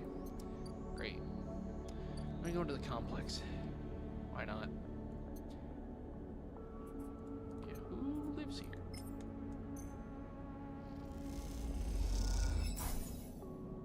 Lock clunks open, the metal door swinging inward into the dark. As you push the door open, the automatic lights flicker on the inside of the apartment. They reveal yellowing plastic panels, the curved shape of wall-mounted utility units, the detritus of a routine life arranged on every surface. You step inside, clicking the door shut behind. The amber light of the aging fixtures glaze everything with pale orange. The work surfaces hold a variety of objects, indistinct in the dull lighting. Pale blue light drifts from a doorway at the end of the room. Inspect the surfaces. Smudges through the thin layer of dust suggest a recent rare and hurried visit. They trace a path to the water dispenser, the the auto wash, then to a cabinet still half open. On the shelf sits an empty pill case. Go to the doorway. You cross the cramped utility room, with its auto wash, dispensers, water closet, towards the doorway. Through the doorway is a dark, warm room, lit only by the faint glow of a terminal screen.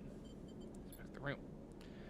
A bunk is tucked into the wall. The blanket's ruffled. A walled desk glitters with rows of vials and containers. A briefcase lab sits open, loaded with rows of reagents and compounds you do not recognize. In comparison, this room is clean, ordered, and controlled. Where's the terminal? As you approach, there is a crackle from somewhere in the dark. Sleeper. Sabine's voice shakily echoes through the apartment. Welcome to my home. I'm sorry I can't be there. I have had to make alternate arrangements. You hear rattling noises. Static. I was able to record this message, but I don't dare show my face. Something is happening within Yatagan. I no longer trust them. Their voice becomes distant, slipping behind their background noise. I have to ask something of you. I want you to get me out. Yatagan were supposed to hide me, to protect me. After everything happened, I was desperate. And then after that, I was too tired to care. A noise like waves passes over the recording. But I'm done with them now. I want out. Screw the debt. But I need insurance. Something I can hold against them. I have my suspicions, but I can't be sure. I need information, and as you know, you need me. A pause. Something clicking in the dark. This isn't a threat. You have to understand my position here. Another pause. I know sleepers. I have been here before. I can help you. But not with Yatagan's noose around my neck. Give me data. Give me information. Give me something I can use against Yatagan. Then I can get out, and you can get what you need. Please. Wave of static cut into Sabine's voice. Bring it here to my terminal. I'll get it to you. I'll get to it when I can. Look around the tiny room and try to imagine Sabine living here, working at the desk, sleeping in the bunk, blinking into the terminal in the dark. The recording cuts to static, filling the room with this white hiss, and then silence. Exits the terminal. You sit in front of the humming terminal and hit a few keys. Sabine has left an access port open, but the rest is encrypted, locked away behind passcodes. It seems Sabine might not trust you as much as they want you to think. Who does Sabine need to hide from, and what debt do they owe to the Yatagan? You try to assemble the pieces, but too many are missing. The only thing you know is that without stabilization, your body will die. You glance at the briefcase lab at the desk, its glassware glinting in the dark. You turn away and leave, the door clunking shut behind you. Back in the corridor, you notice the scrawled graffiti of a blade on the opposite wall. Yatagan. You feel yourself being drawn into something you don't quite understand.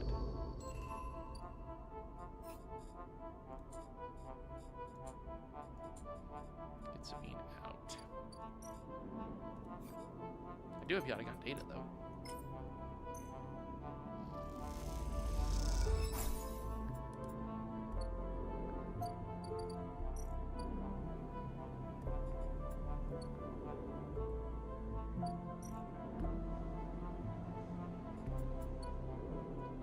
Alright.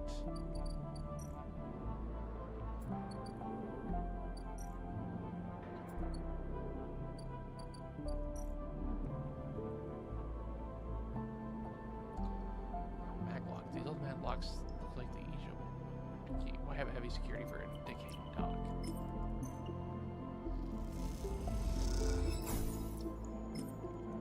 Sure, why not?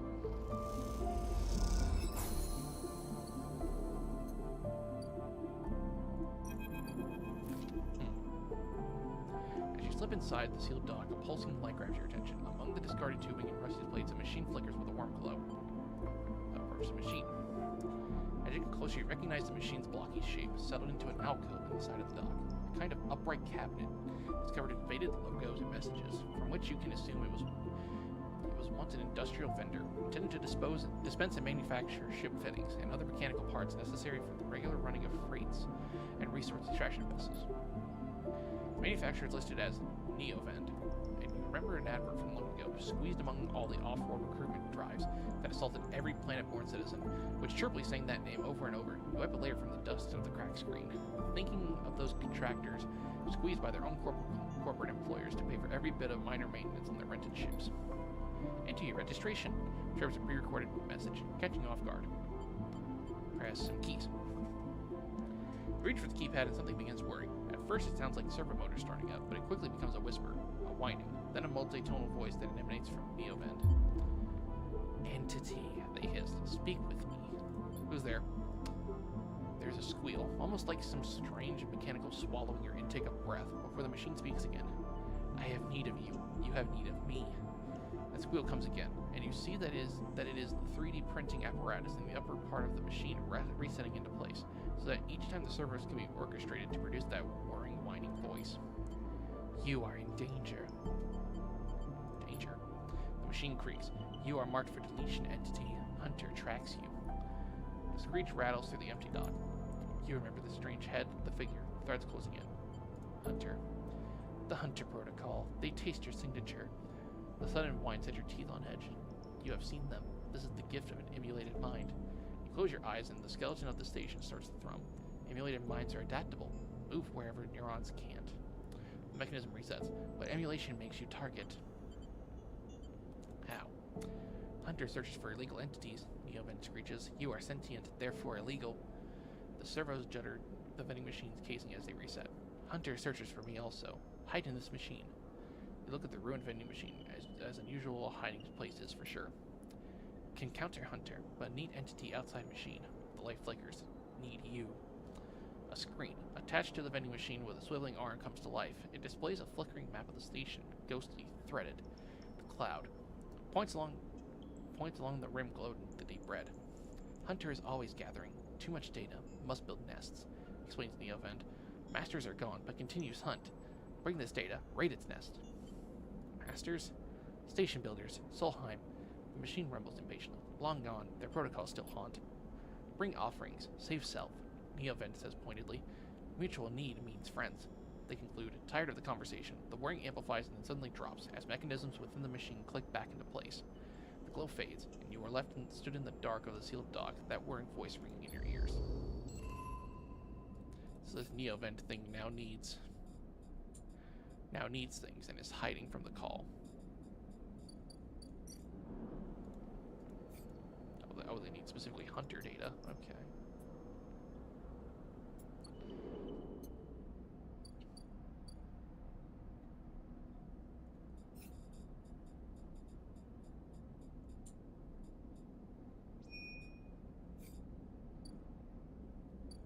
And they're doing that, so let me get some more things. The other thing, let me get more cryo, and then we'll see where that goes from there.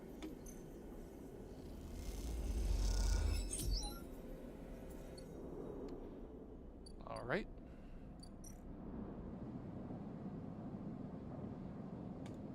And the cycle. Let's go again.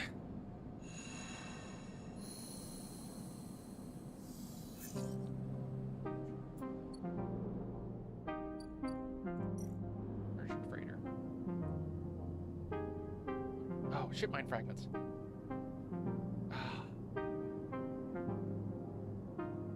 Heck of prices, but I don't have the engage thing.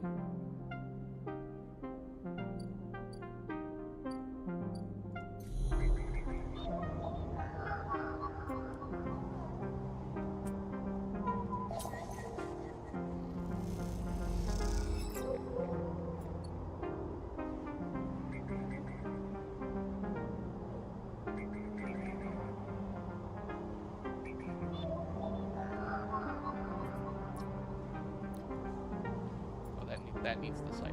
Okay. Wait, that needs the cipher. No. What was the thing I was trying to get? That was like, that needs the report.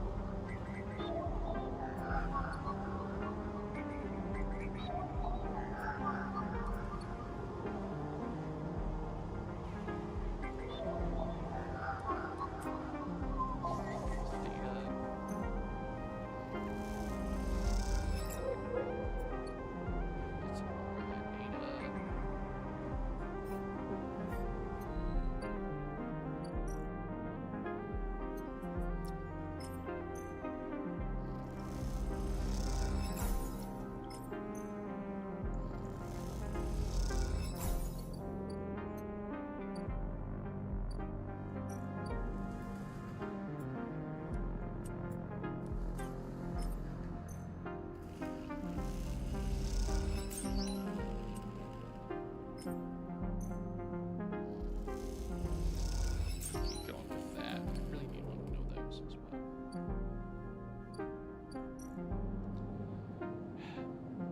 Well, whatever this thing is that's hunting me, it's gonna be here soon, so might as well see what's going on with that.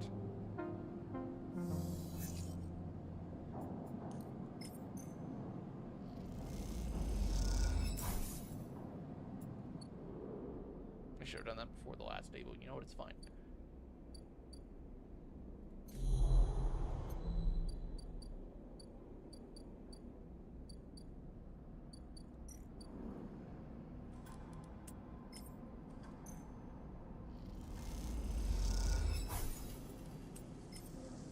Let's just get this done and go from there.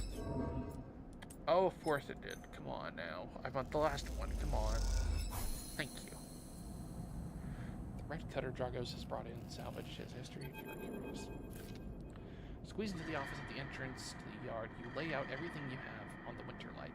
Across the metal desk, your makeshift forensic notes glow on Dragos' old writing slate, overlapping lines and scrawled note annotations. Instead of drones, drone scans fill the small terminal with a spectrum of colors, a heat map of damage and decay. A crumpled printout from the office's ship registry lies beside them, synthetic paper so thin it is almost transparent. The monitor. Reactor failure. That is the verdict that anyone would have returned after a cursory glance at the stacked heat maps of the remains of the Winterlight. On the terminal screen, the ship is shown in sections, blotches of color marking the approximate damage the ship sustained. Dominating the view is a single blood-red rose, radiating from the ship's fraction drive. A simple story. Catastrophic failure of the drive core, leading to a fatal hull breach. A well-documented failure, likely brought on by wear or misuse. But you aren't looking at the rose of the reactor. You're looking at a smaller, paler mark, one that might be easy to miss at first glance.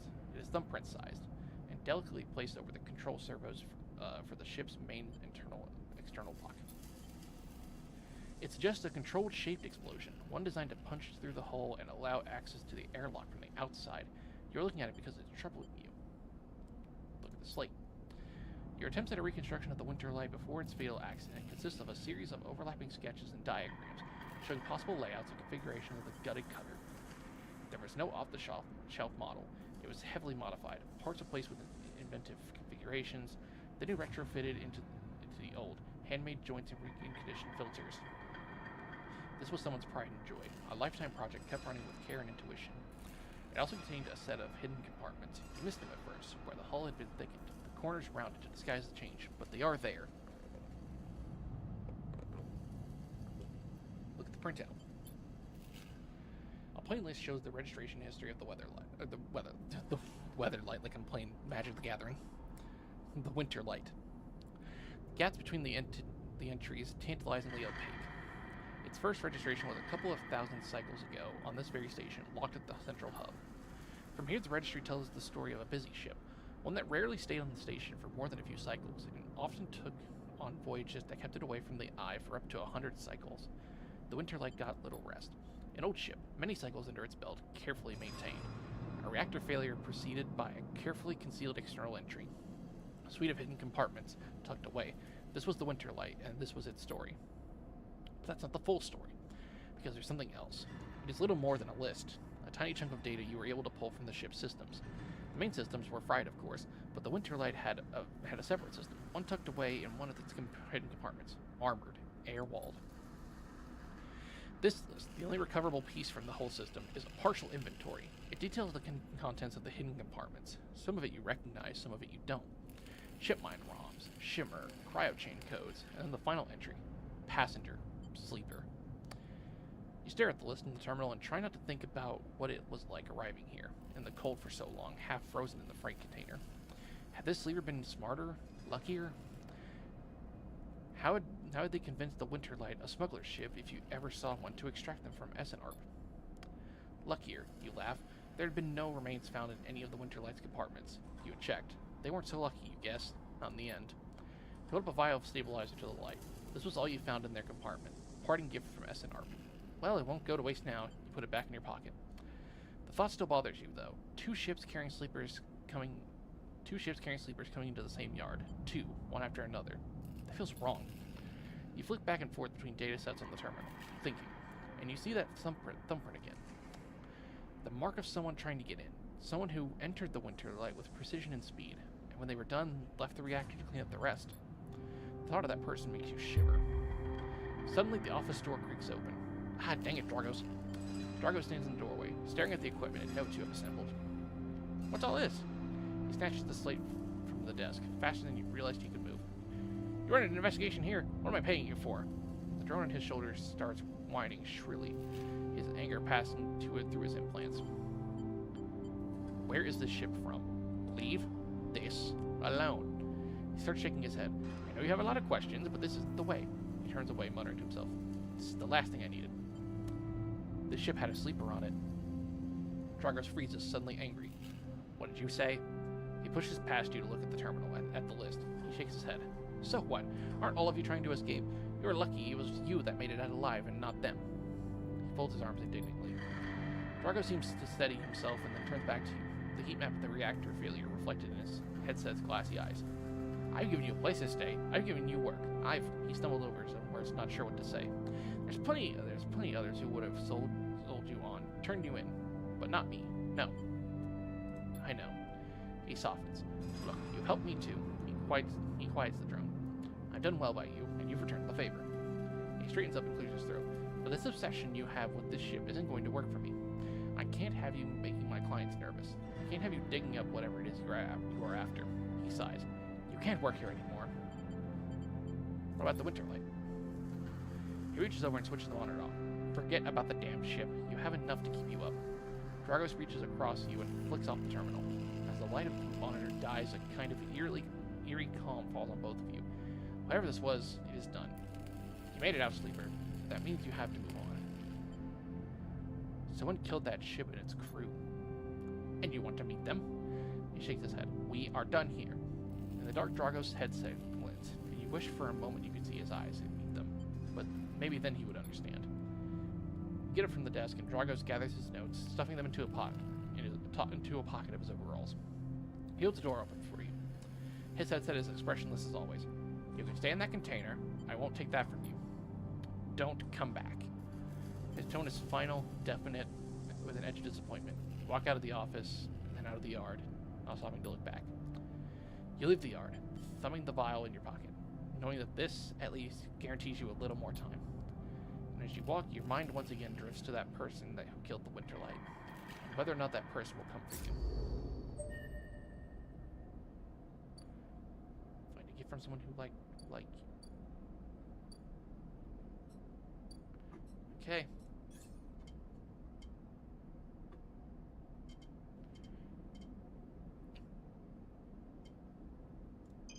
I'd like to see my outcomes. Alright, whatever this thing is, it's coming for me.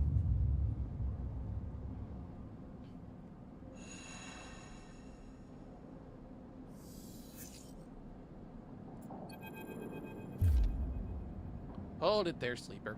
Comes a voice behind you. Don't you run. Ethan. Oh, it's a bounty hunter. Good, good. Hand pat your coat down. You know your master's voice. Ethan spins you around. He's wearing a wide smirk and a slick jacket, and you immediately know he's terrible news. You got all the way out here and then stayed put. He laughs a cruel laugh. That a Sleeper thing? You're my first. You barely hear him. You notice the handgun he has leveled at your chest, and it's hard to take your eyes off it. He reaches down with his other hand and slips some kind of ring out from a belt loop without taking his eyes off you. Make it to the eye, though. That's pretty good. This place isn't so bad. Bars, markets, people. I pull most of my contracts out of asteroid caves or off of godforsaken moons. He splits the ring into two perfect circles. It's hard to hit civilization when there's so much space to pass through. Who are you?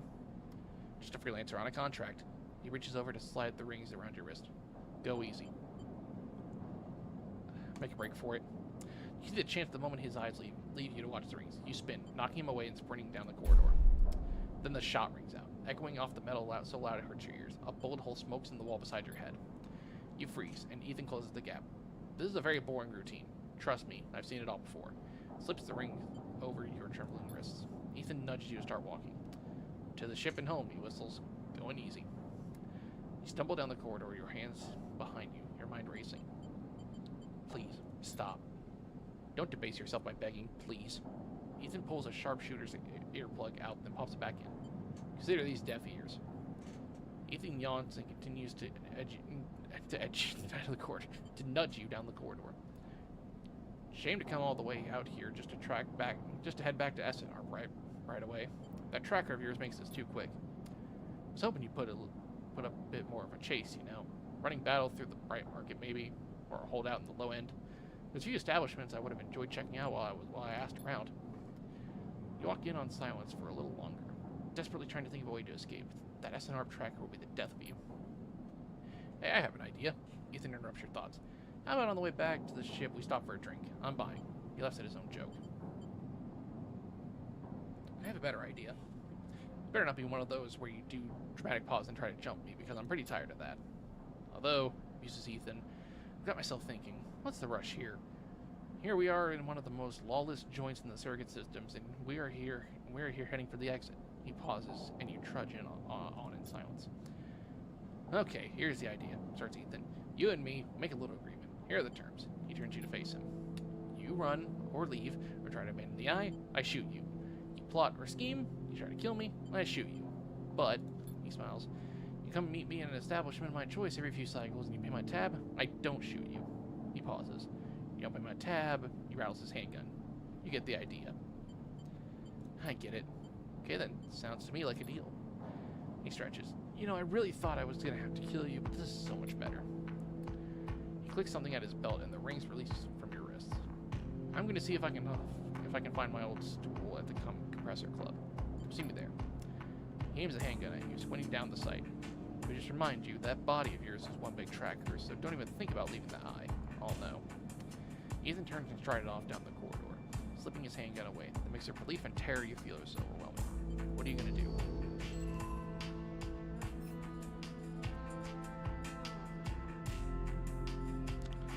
I gotta pay his tab now, and now I don't have a job.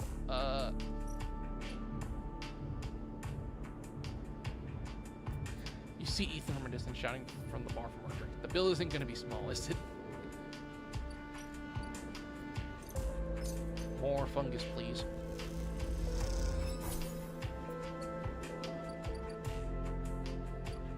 I need all the fungus.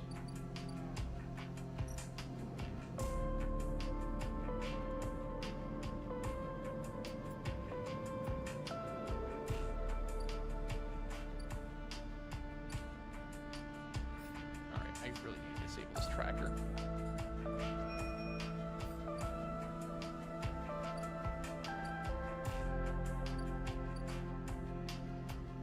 Thing when you need them.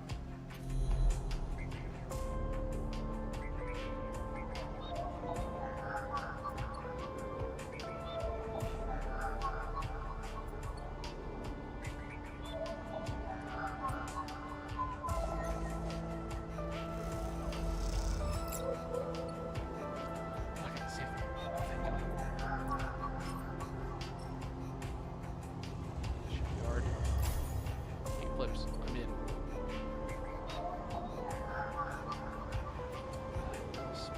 Okay, I have 3 left for him, so let's get the farm in. Let's get it. Farm slots in, begins tunneling down the thread. Godspeed.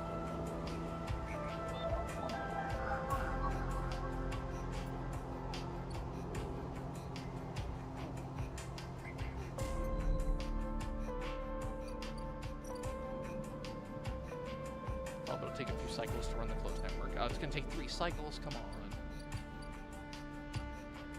I'm not gonna be alive by then because this fucker's gonna make me pay like 500 cryo. Let's go gambling at the stock market.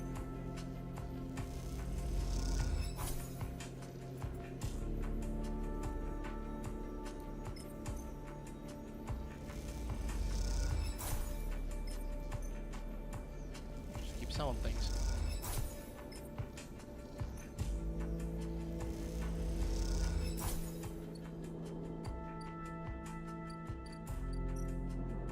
Stable for a little bit longer.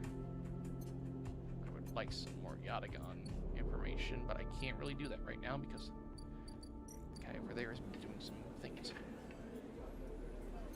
Oh yeah, Yeah, they'll also pay me for this.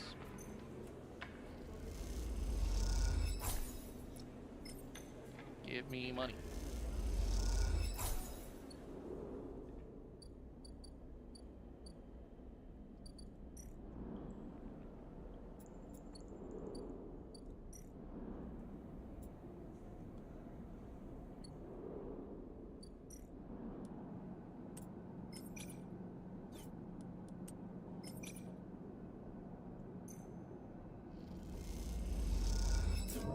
Oh no, I lost some.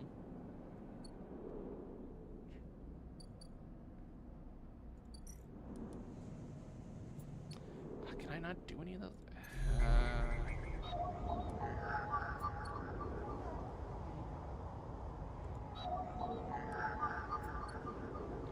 any of these match the ones? There's one.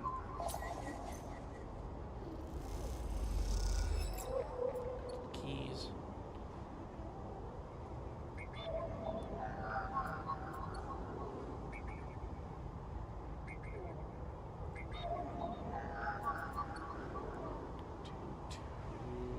Any of these have one, two. That is one. Perfect.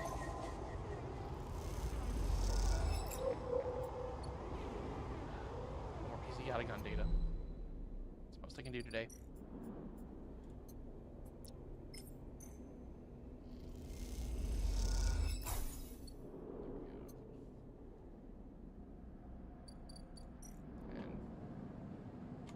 Wait it out.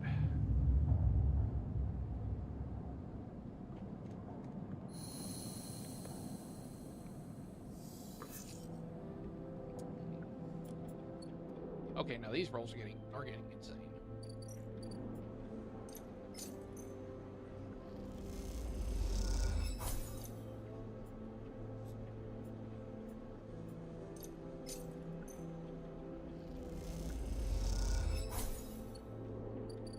This is just insanity, some of these rules.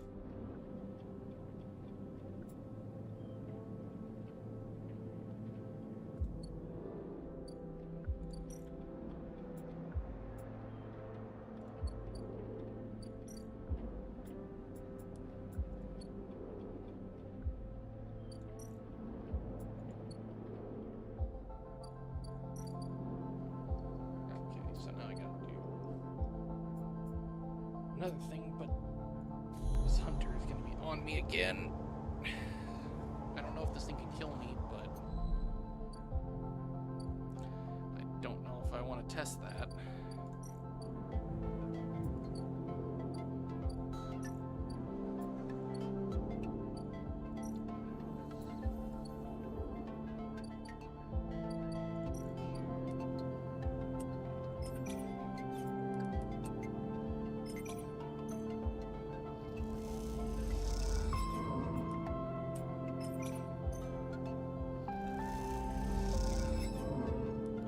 Getting the okay. Okay, I did something. Okay. Got these.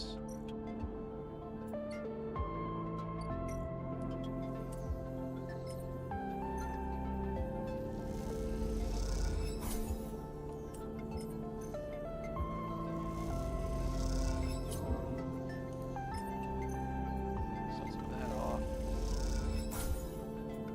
Money. Go back to sleep.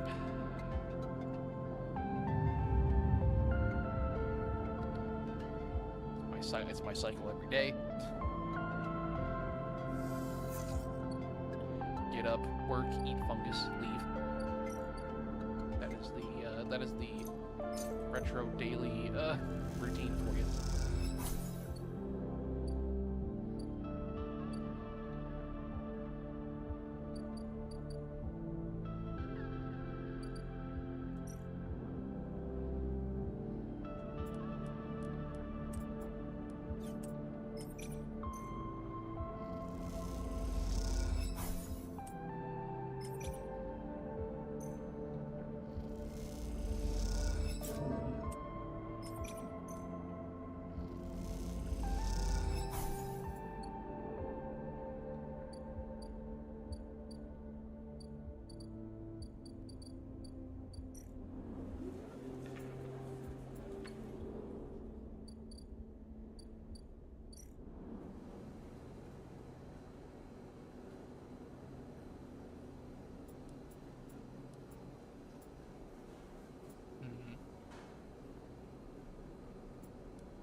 what I want to guarantee to succeed on. That does make money.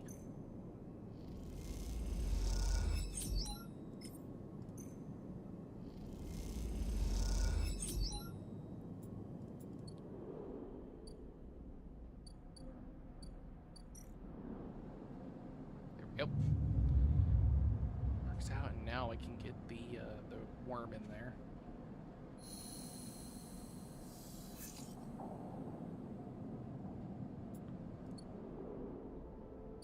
Alright, Feng, what do we got? As you arrive, Feng comes striding towards you, taking you by surprise. Let's go, Sleeper. Puts his hand on your shoulder and turns you back the way he came. Follow his lead. He steps into the passageway, guiding you downring towards the shipyard. Sorry for the hurry, but we have something of an opportunity. That data you ripped. Well done, by the way. He grins. Tells me Hardin is making a rare inspection of the sidereal horizon this cycle. It's a perfect chance to confront him outside of that compound he hides in.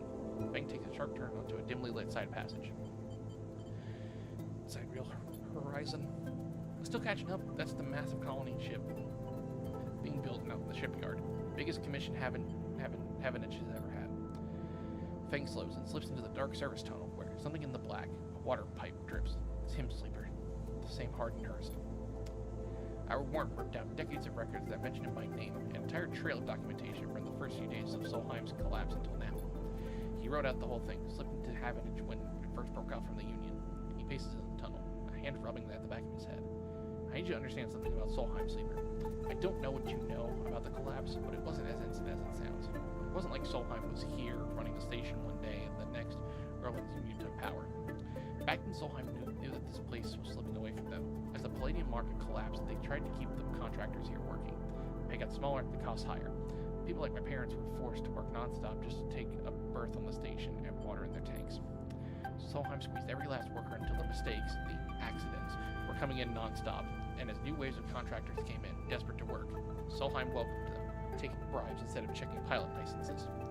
The whole time, Solheim was folding up, dragged into court cases in the central systems, while this severed limb of a station still desperately tried to take all it could. The riots came after the collision at Dock 2.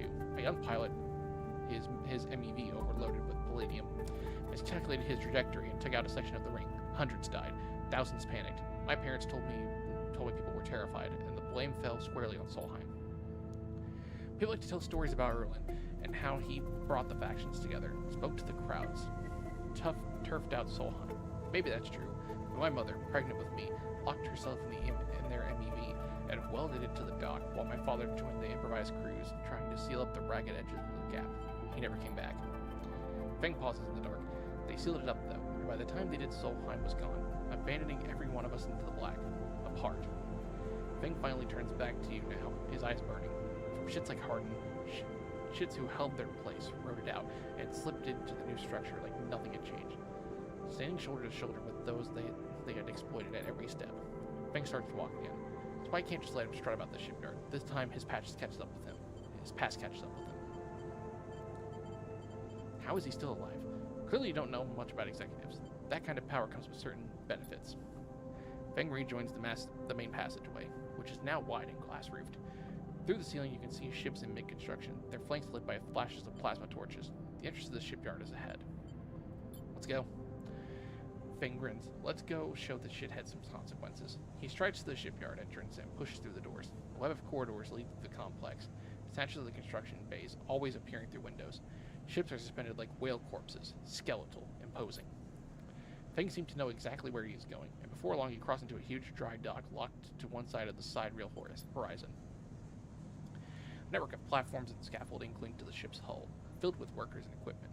The sound is stretched out by the vast space so that the welding and cutting and sealing seems to come from everywhere at once. Both you and Feng spot them at the same time, a group walking slowly across the gantry, and at the front 2 men, one gesturing toward the ship and the other stick-thin, cleanly dressed with a shock of gray hair. Hardin. You and Feng say his name in unison, and Feng sets off up the staircase to the gantry, with you following behind. As you come to the same level, the group is passing closer, the foreman gesturing to the work being done throughout the dock and Hardin nodding along. Hardin Hurst. Feng shouts across the noise, taking you by surprise. His voice bounces and comes back in a rippling echo. The figures turn. Yes. Hardin asks quizzically, raising an eyebrow. He glances between you and Feng, and you see his gaze linger on your body, unsure of why a sleeper might be in this place. You are a traitor, Hardin, a Solheim executive who tried to hide here among his victims. Feng's voice is steady, strong. You stand for everything that I was rebuilt in the shadow of, against everything Erlin stood for, everything Havenage stands for. You have no place on this station. For a moment, stillness descends on the group, as if everyone was held in place by the rattle of construction. Hardin laughs. Well, good to meet you, too. He glances around at those around him. Some are smiling, the others nervous. You are from the systems branch, are you not? Asks Hardin, inspecting Feng's clothing. Feng turns to the foreman. You need to call your security. This man is a corporate agent. The foreman glances between Feng and Hardin, his hands drumming at his sides. Hardin leans towards him and says something inaudible. The foreman nods. It's true. As you begin speaking, Hardin turns his attention to you. And what would a sleeper know about that? You accuse me of being a corporate agent. What are you, if not exactly that? He looks around at the group, who are already eyeing you with suspicion. You are a product of Essenar. You have no place in a Havenage shipyard. Who knows what signals you are sending back to your makers? A murmur of approval runs through the group. Feng holds up a stick of memory. You guessed right. I am systems, and I have records that link you directly to Solheim right here. He turns to the foreman again. So once again, I am asking you to take this man into the custody of the shipyard. The foreman remains still. Hardin's voice is calm and measured. If you have such data, why hasn't it been submitted at a members' meeting for a proper review? He shakes his head. I have nothing to hide. Unlike a man who does not announce his name, who enters my shipyard with corporate property in tow, and tries to turn my own men against me. You hear it now. The echoing sound of boots on walkways, coming from all angles at once, and then settling behind you. Please, says Hardin, submit the data through the correct channels, and then we can talk. For now, however, you must leave. He gestures behind you to the security detail, their hands on boxy black sidearms at their sides. Feng spits. Hardin, you shithead. You can't wriggle out of this one. A security officer draws their weapon and levels it. Feng turns and stares him down. Go for the weapon. As you move, Feng puts a hand on your shoulder. He shakes his head and nods to security. Let's go, says Feng, and he pushes through security, heading back down the hall walkway. Once security has walked you out of the shipyard and nudged you back into the corridor, Feng picks up pace. You try to keep up as he slips into the shadows of an entrance. Feng is grinning ear to ear. You know, Sleeper, sometimes people are exactly how you expect them to be. Something pings in his pocket and he takes it out. On the slate, a web of connections starts drawing itself out, stretching to a set of points around the ring. Got him, mutters Feng. What's going on? Hardin is doing what any sneaky shithead always does, calling his friends. We are tracking his outgoing messages. Feng's grin looks ghostly in the uplight of his screen. The old ways are best. Spook them good enough and they'll be able to game away. He jabs at the slate, and you see the web is being drawn over a map of the ring, lines bouncing from point to point. All these dots, these are Hardin's buddies, the ones he's messaging right now, and we are going to find them all. Was on purpose? Of course, Hardin isn't working alone. We need the full set or nothing. Feng glances around and slips the slate back into his pocket. Better split for now, Sleeper, but this is exactly what we need. Good hunting. With a pat on your shoulder, Feng drifts away, back into the flow of people around the shipyard entrance. You watch him go, unsure whether to be angry or impressed. That's it, angry or pissed.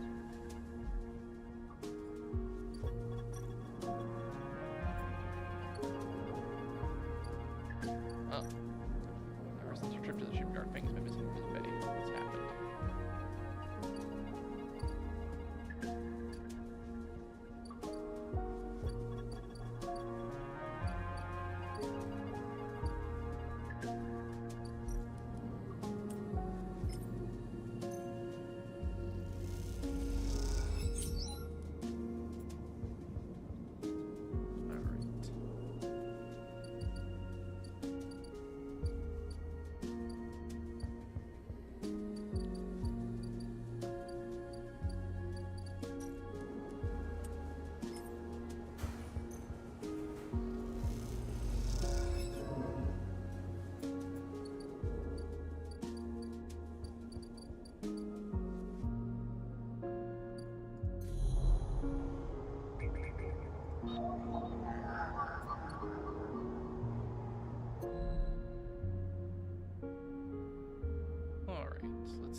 what this tab is.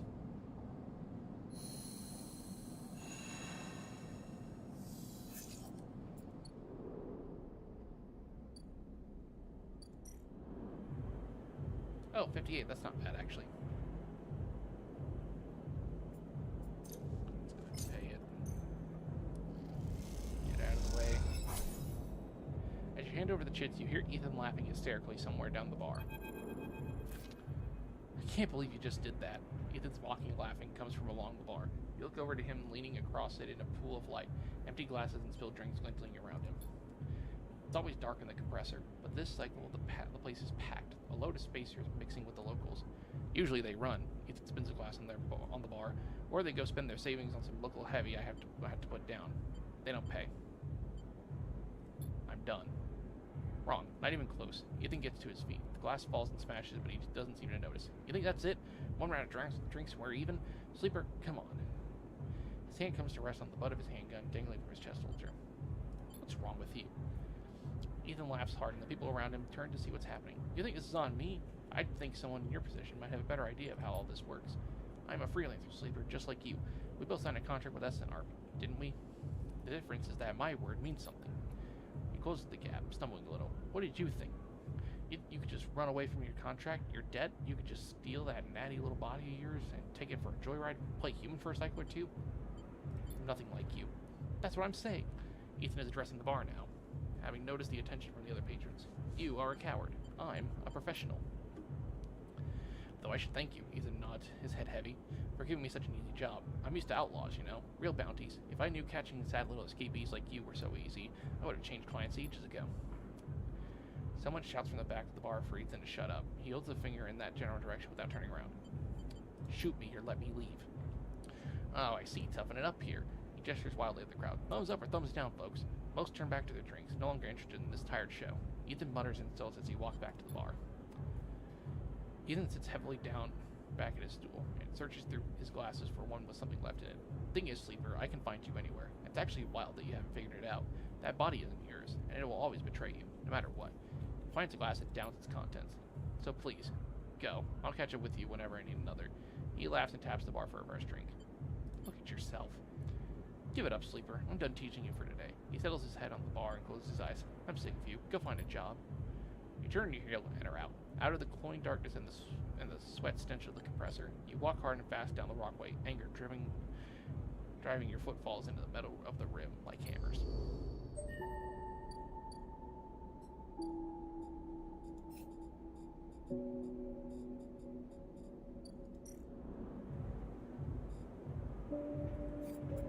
Okay, I have a couple of upgrade points.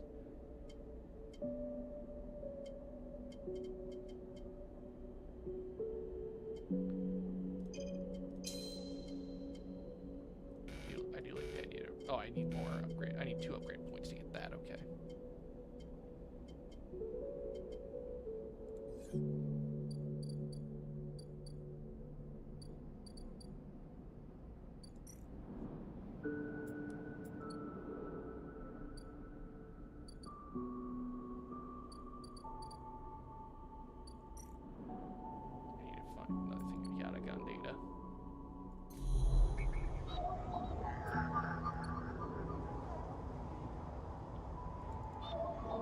I'd say this. I need more low rolls.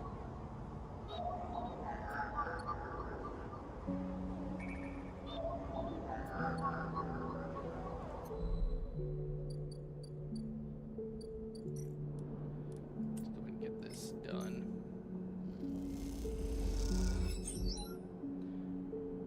With Ankita's help, you systematically isolate, remove, repair, and reseal the whole place. Amber looks better and better by the hour. Ankita is crouched in the computing core of the ambergris, swearing to herself when you enter. She doesn't look up. These shits completely ruined the core connectors when they cut it. She holds up a thick fistful of ragged wires. The ship mine they ripped won't even be usable without replacing these. She throws a bundle of wires across the room. Amateurs. Can we repair it? There's nothing to repair. We need an entire ship mine. And not exactly the first thing you can expect to dredge up from a scrap freighter. She sighs. Fragments, maybe. Sections of a mine, but a complete ship mine? No way. Ankita climbs out of the cooling well where the ship mine should be, space suddenly crowded with her on the same level as you, towering over you as she stoops beneath the low curved ceiling. Come on, nothing to be done here now. She leads you back through the guts of Amber. Though you could find the way back yourself, the repair process has left you familiar with the cutter's idiosyncratic layout, all diagonal angles and bundled tubes. What do we do now? Nikita seemed lost in thought, and you focus on the corridors, ducking below conduits and passing through bulkheads. Eventually you arrive in the galley, though it's hard to tell. Most of the benches and prep surfaces are covered in half-stripped components and welded hole patches. Nikita shoves a box of filters to the floor and sits. There's no way around it. She starts out of nowhere. We need a new ship mine. We can salvage one. I like your confidence, Sleeper. Maybe if we check the ore exchange or speak to some scrap dealers. She rubs her forehead. It seems I'm about to do something very stupid, but hey, I came here, didn't I? Why not make a run of it? She fixes you with a hard stare. Sleeper, you're all I've got. No crew, no friends, you're it. She looks uncomfortable. I appreciate the time you put in on Amber, and I'm sure she would too, if she could. What I'm saying is, if you screw me on this, I will kill you. She leans over and hands you a stack of chits. A big stack of chits. You don't dare count them. Give me that ship mine, Sleeper. Don't make me regret this. You won't. She sighs. Look, just get out of here before I change my mind.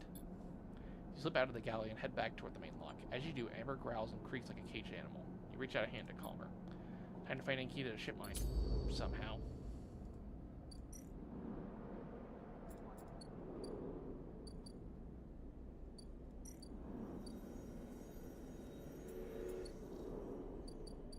I can fabricate one. At some point.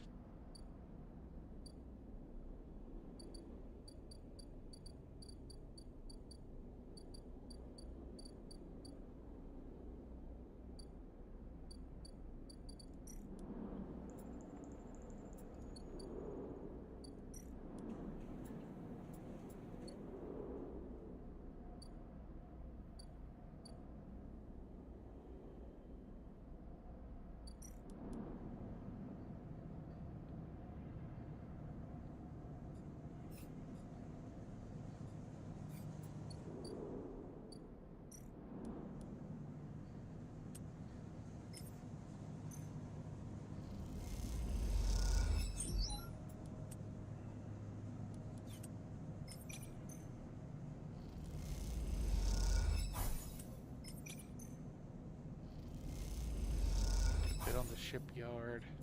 I think we're gonna do one more cycle and then I'm going to head out for the night. This is a really interesting game. I really want to see how this goes. We might have a new series on us. Because this is, like... I'm liking a lot of these characters. And I keep rolling high, so that's fun.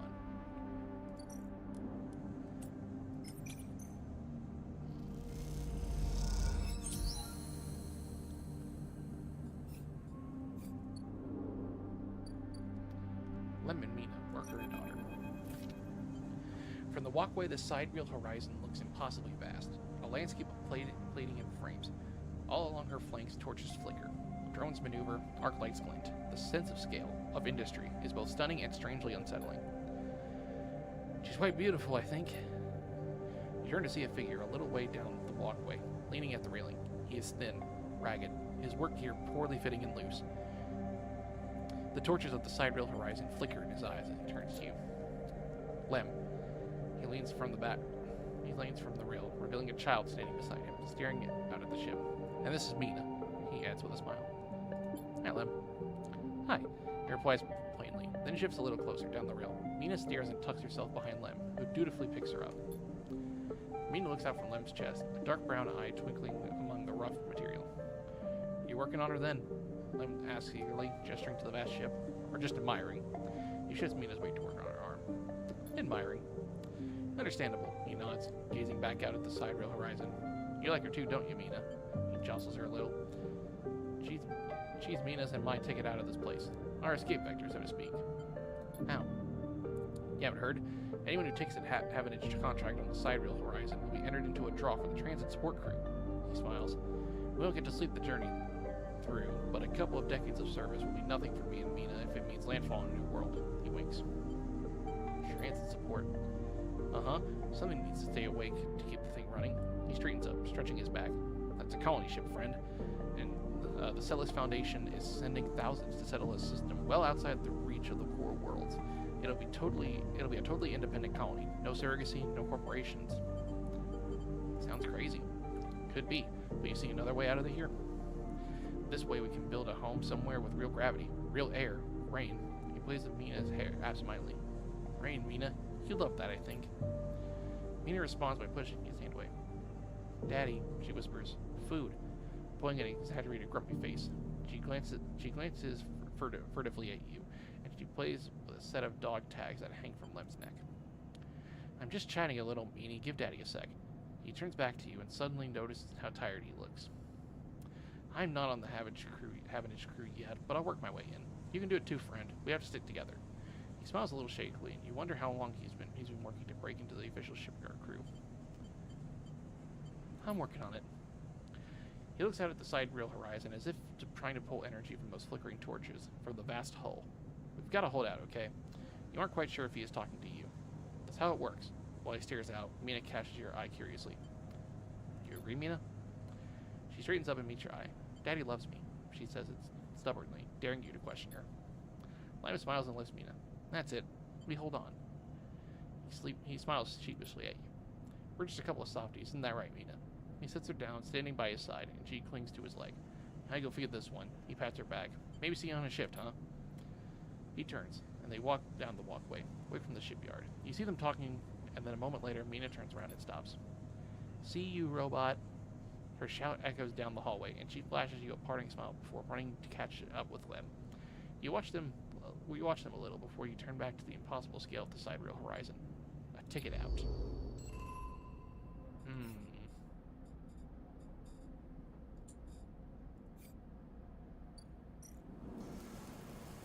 Unit assembly. Okay. I really wouldn't do that. Manage offices.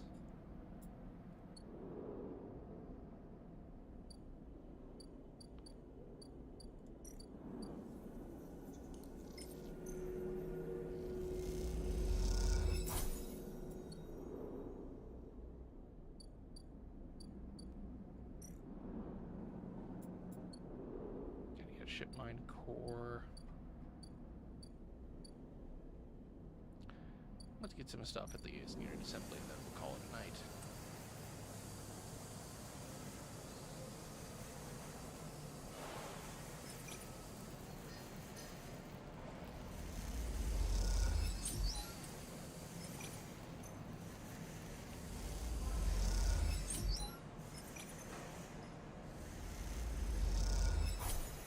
Alrighty, there we go. 105. Let's get some food. Oh, wrong thing. Fungus.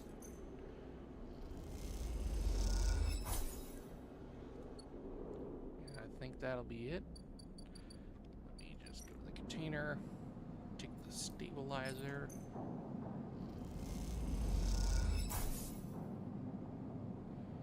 Alrighty. End this cycle, and that'll be it for the night. This is a very interesting world. I really like this eye and how it's being set up. Like I said, I'm a big fan of like tabletop RPGs and stuff, and this feels right at home with that. So I can turn that down a little bit, but it seems pretty good. I thought I'll say it was 0 seconds ago, so it's fine. Alright, it's gonna be it for the night. Pretty good game, and I think we have a new series on our hands, because this is very interesting. Anyways, it's gonna be it for the night. Y'all have a great night. Take care.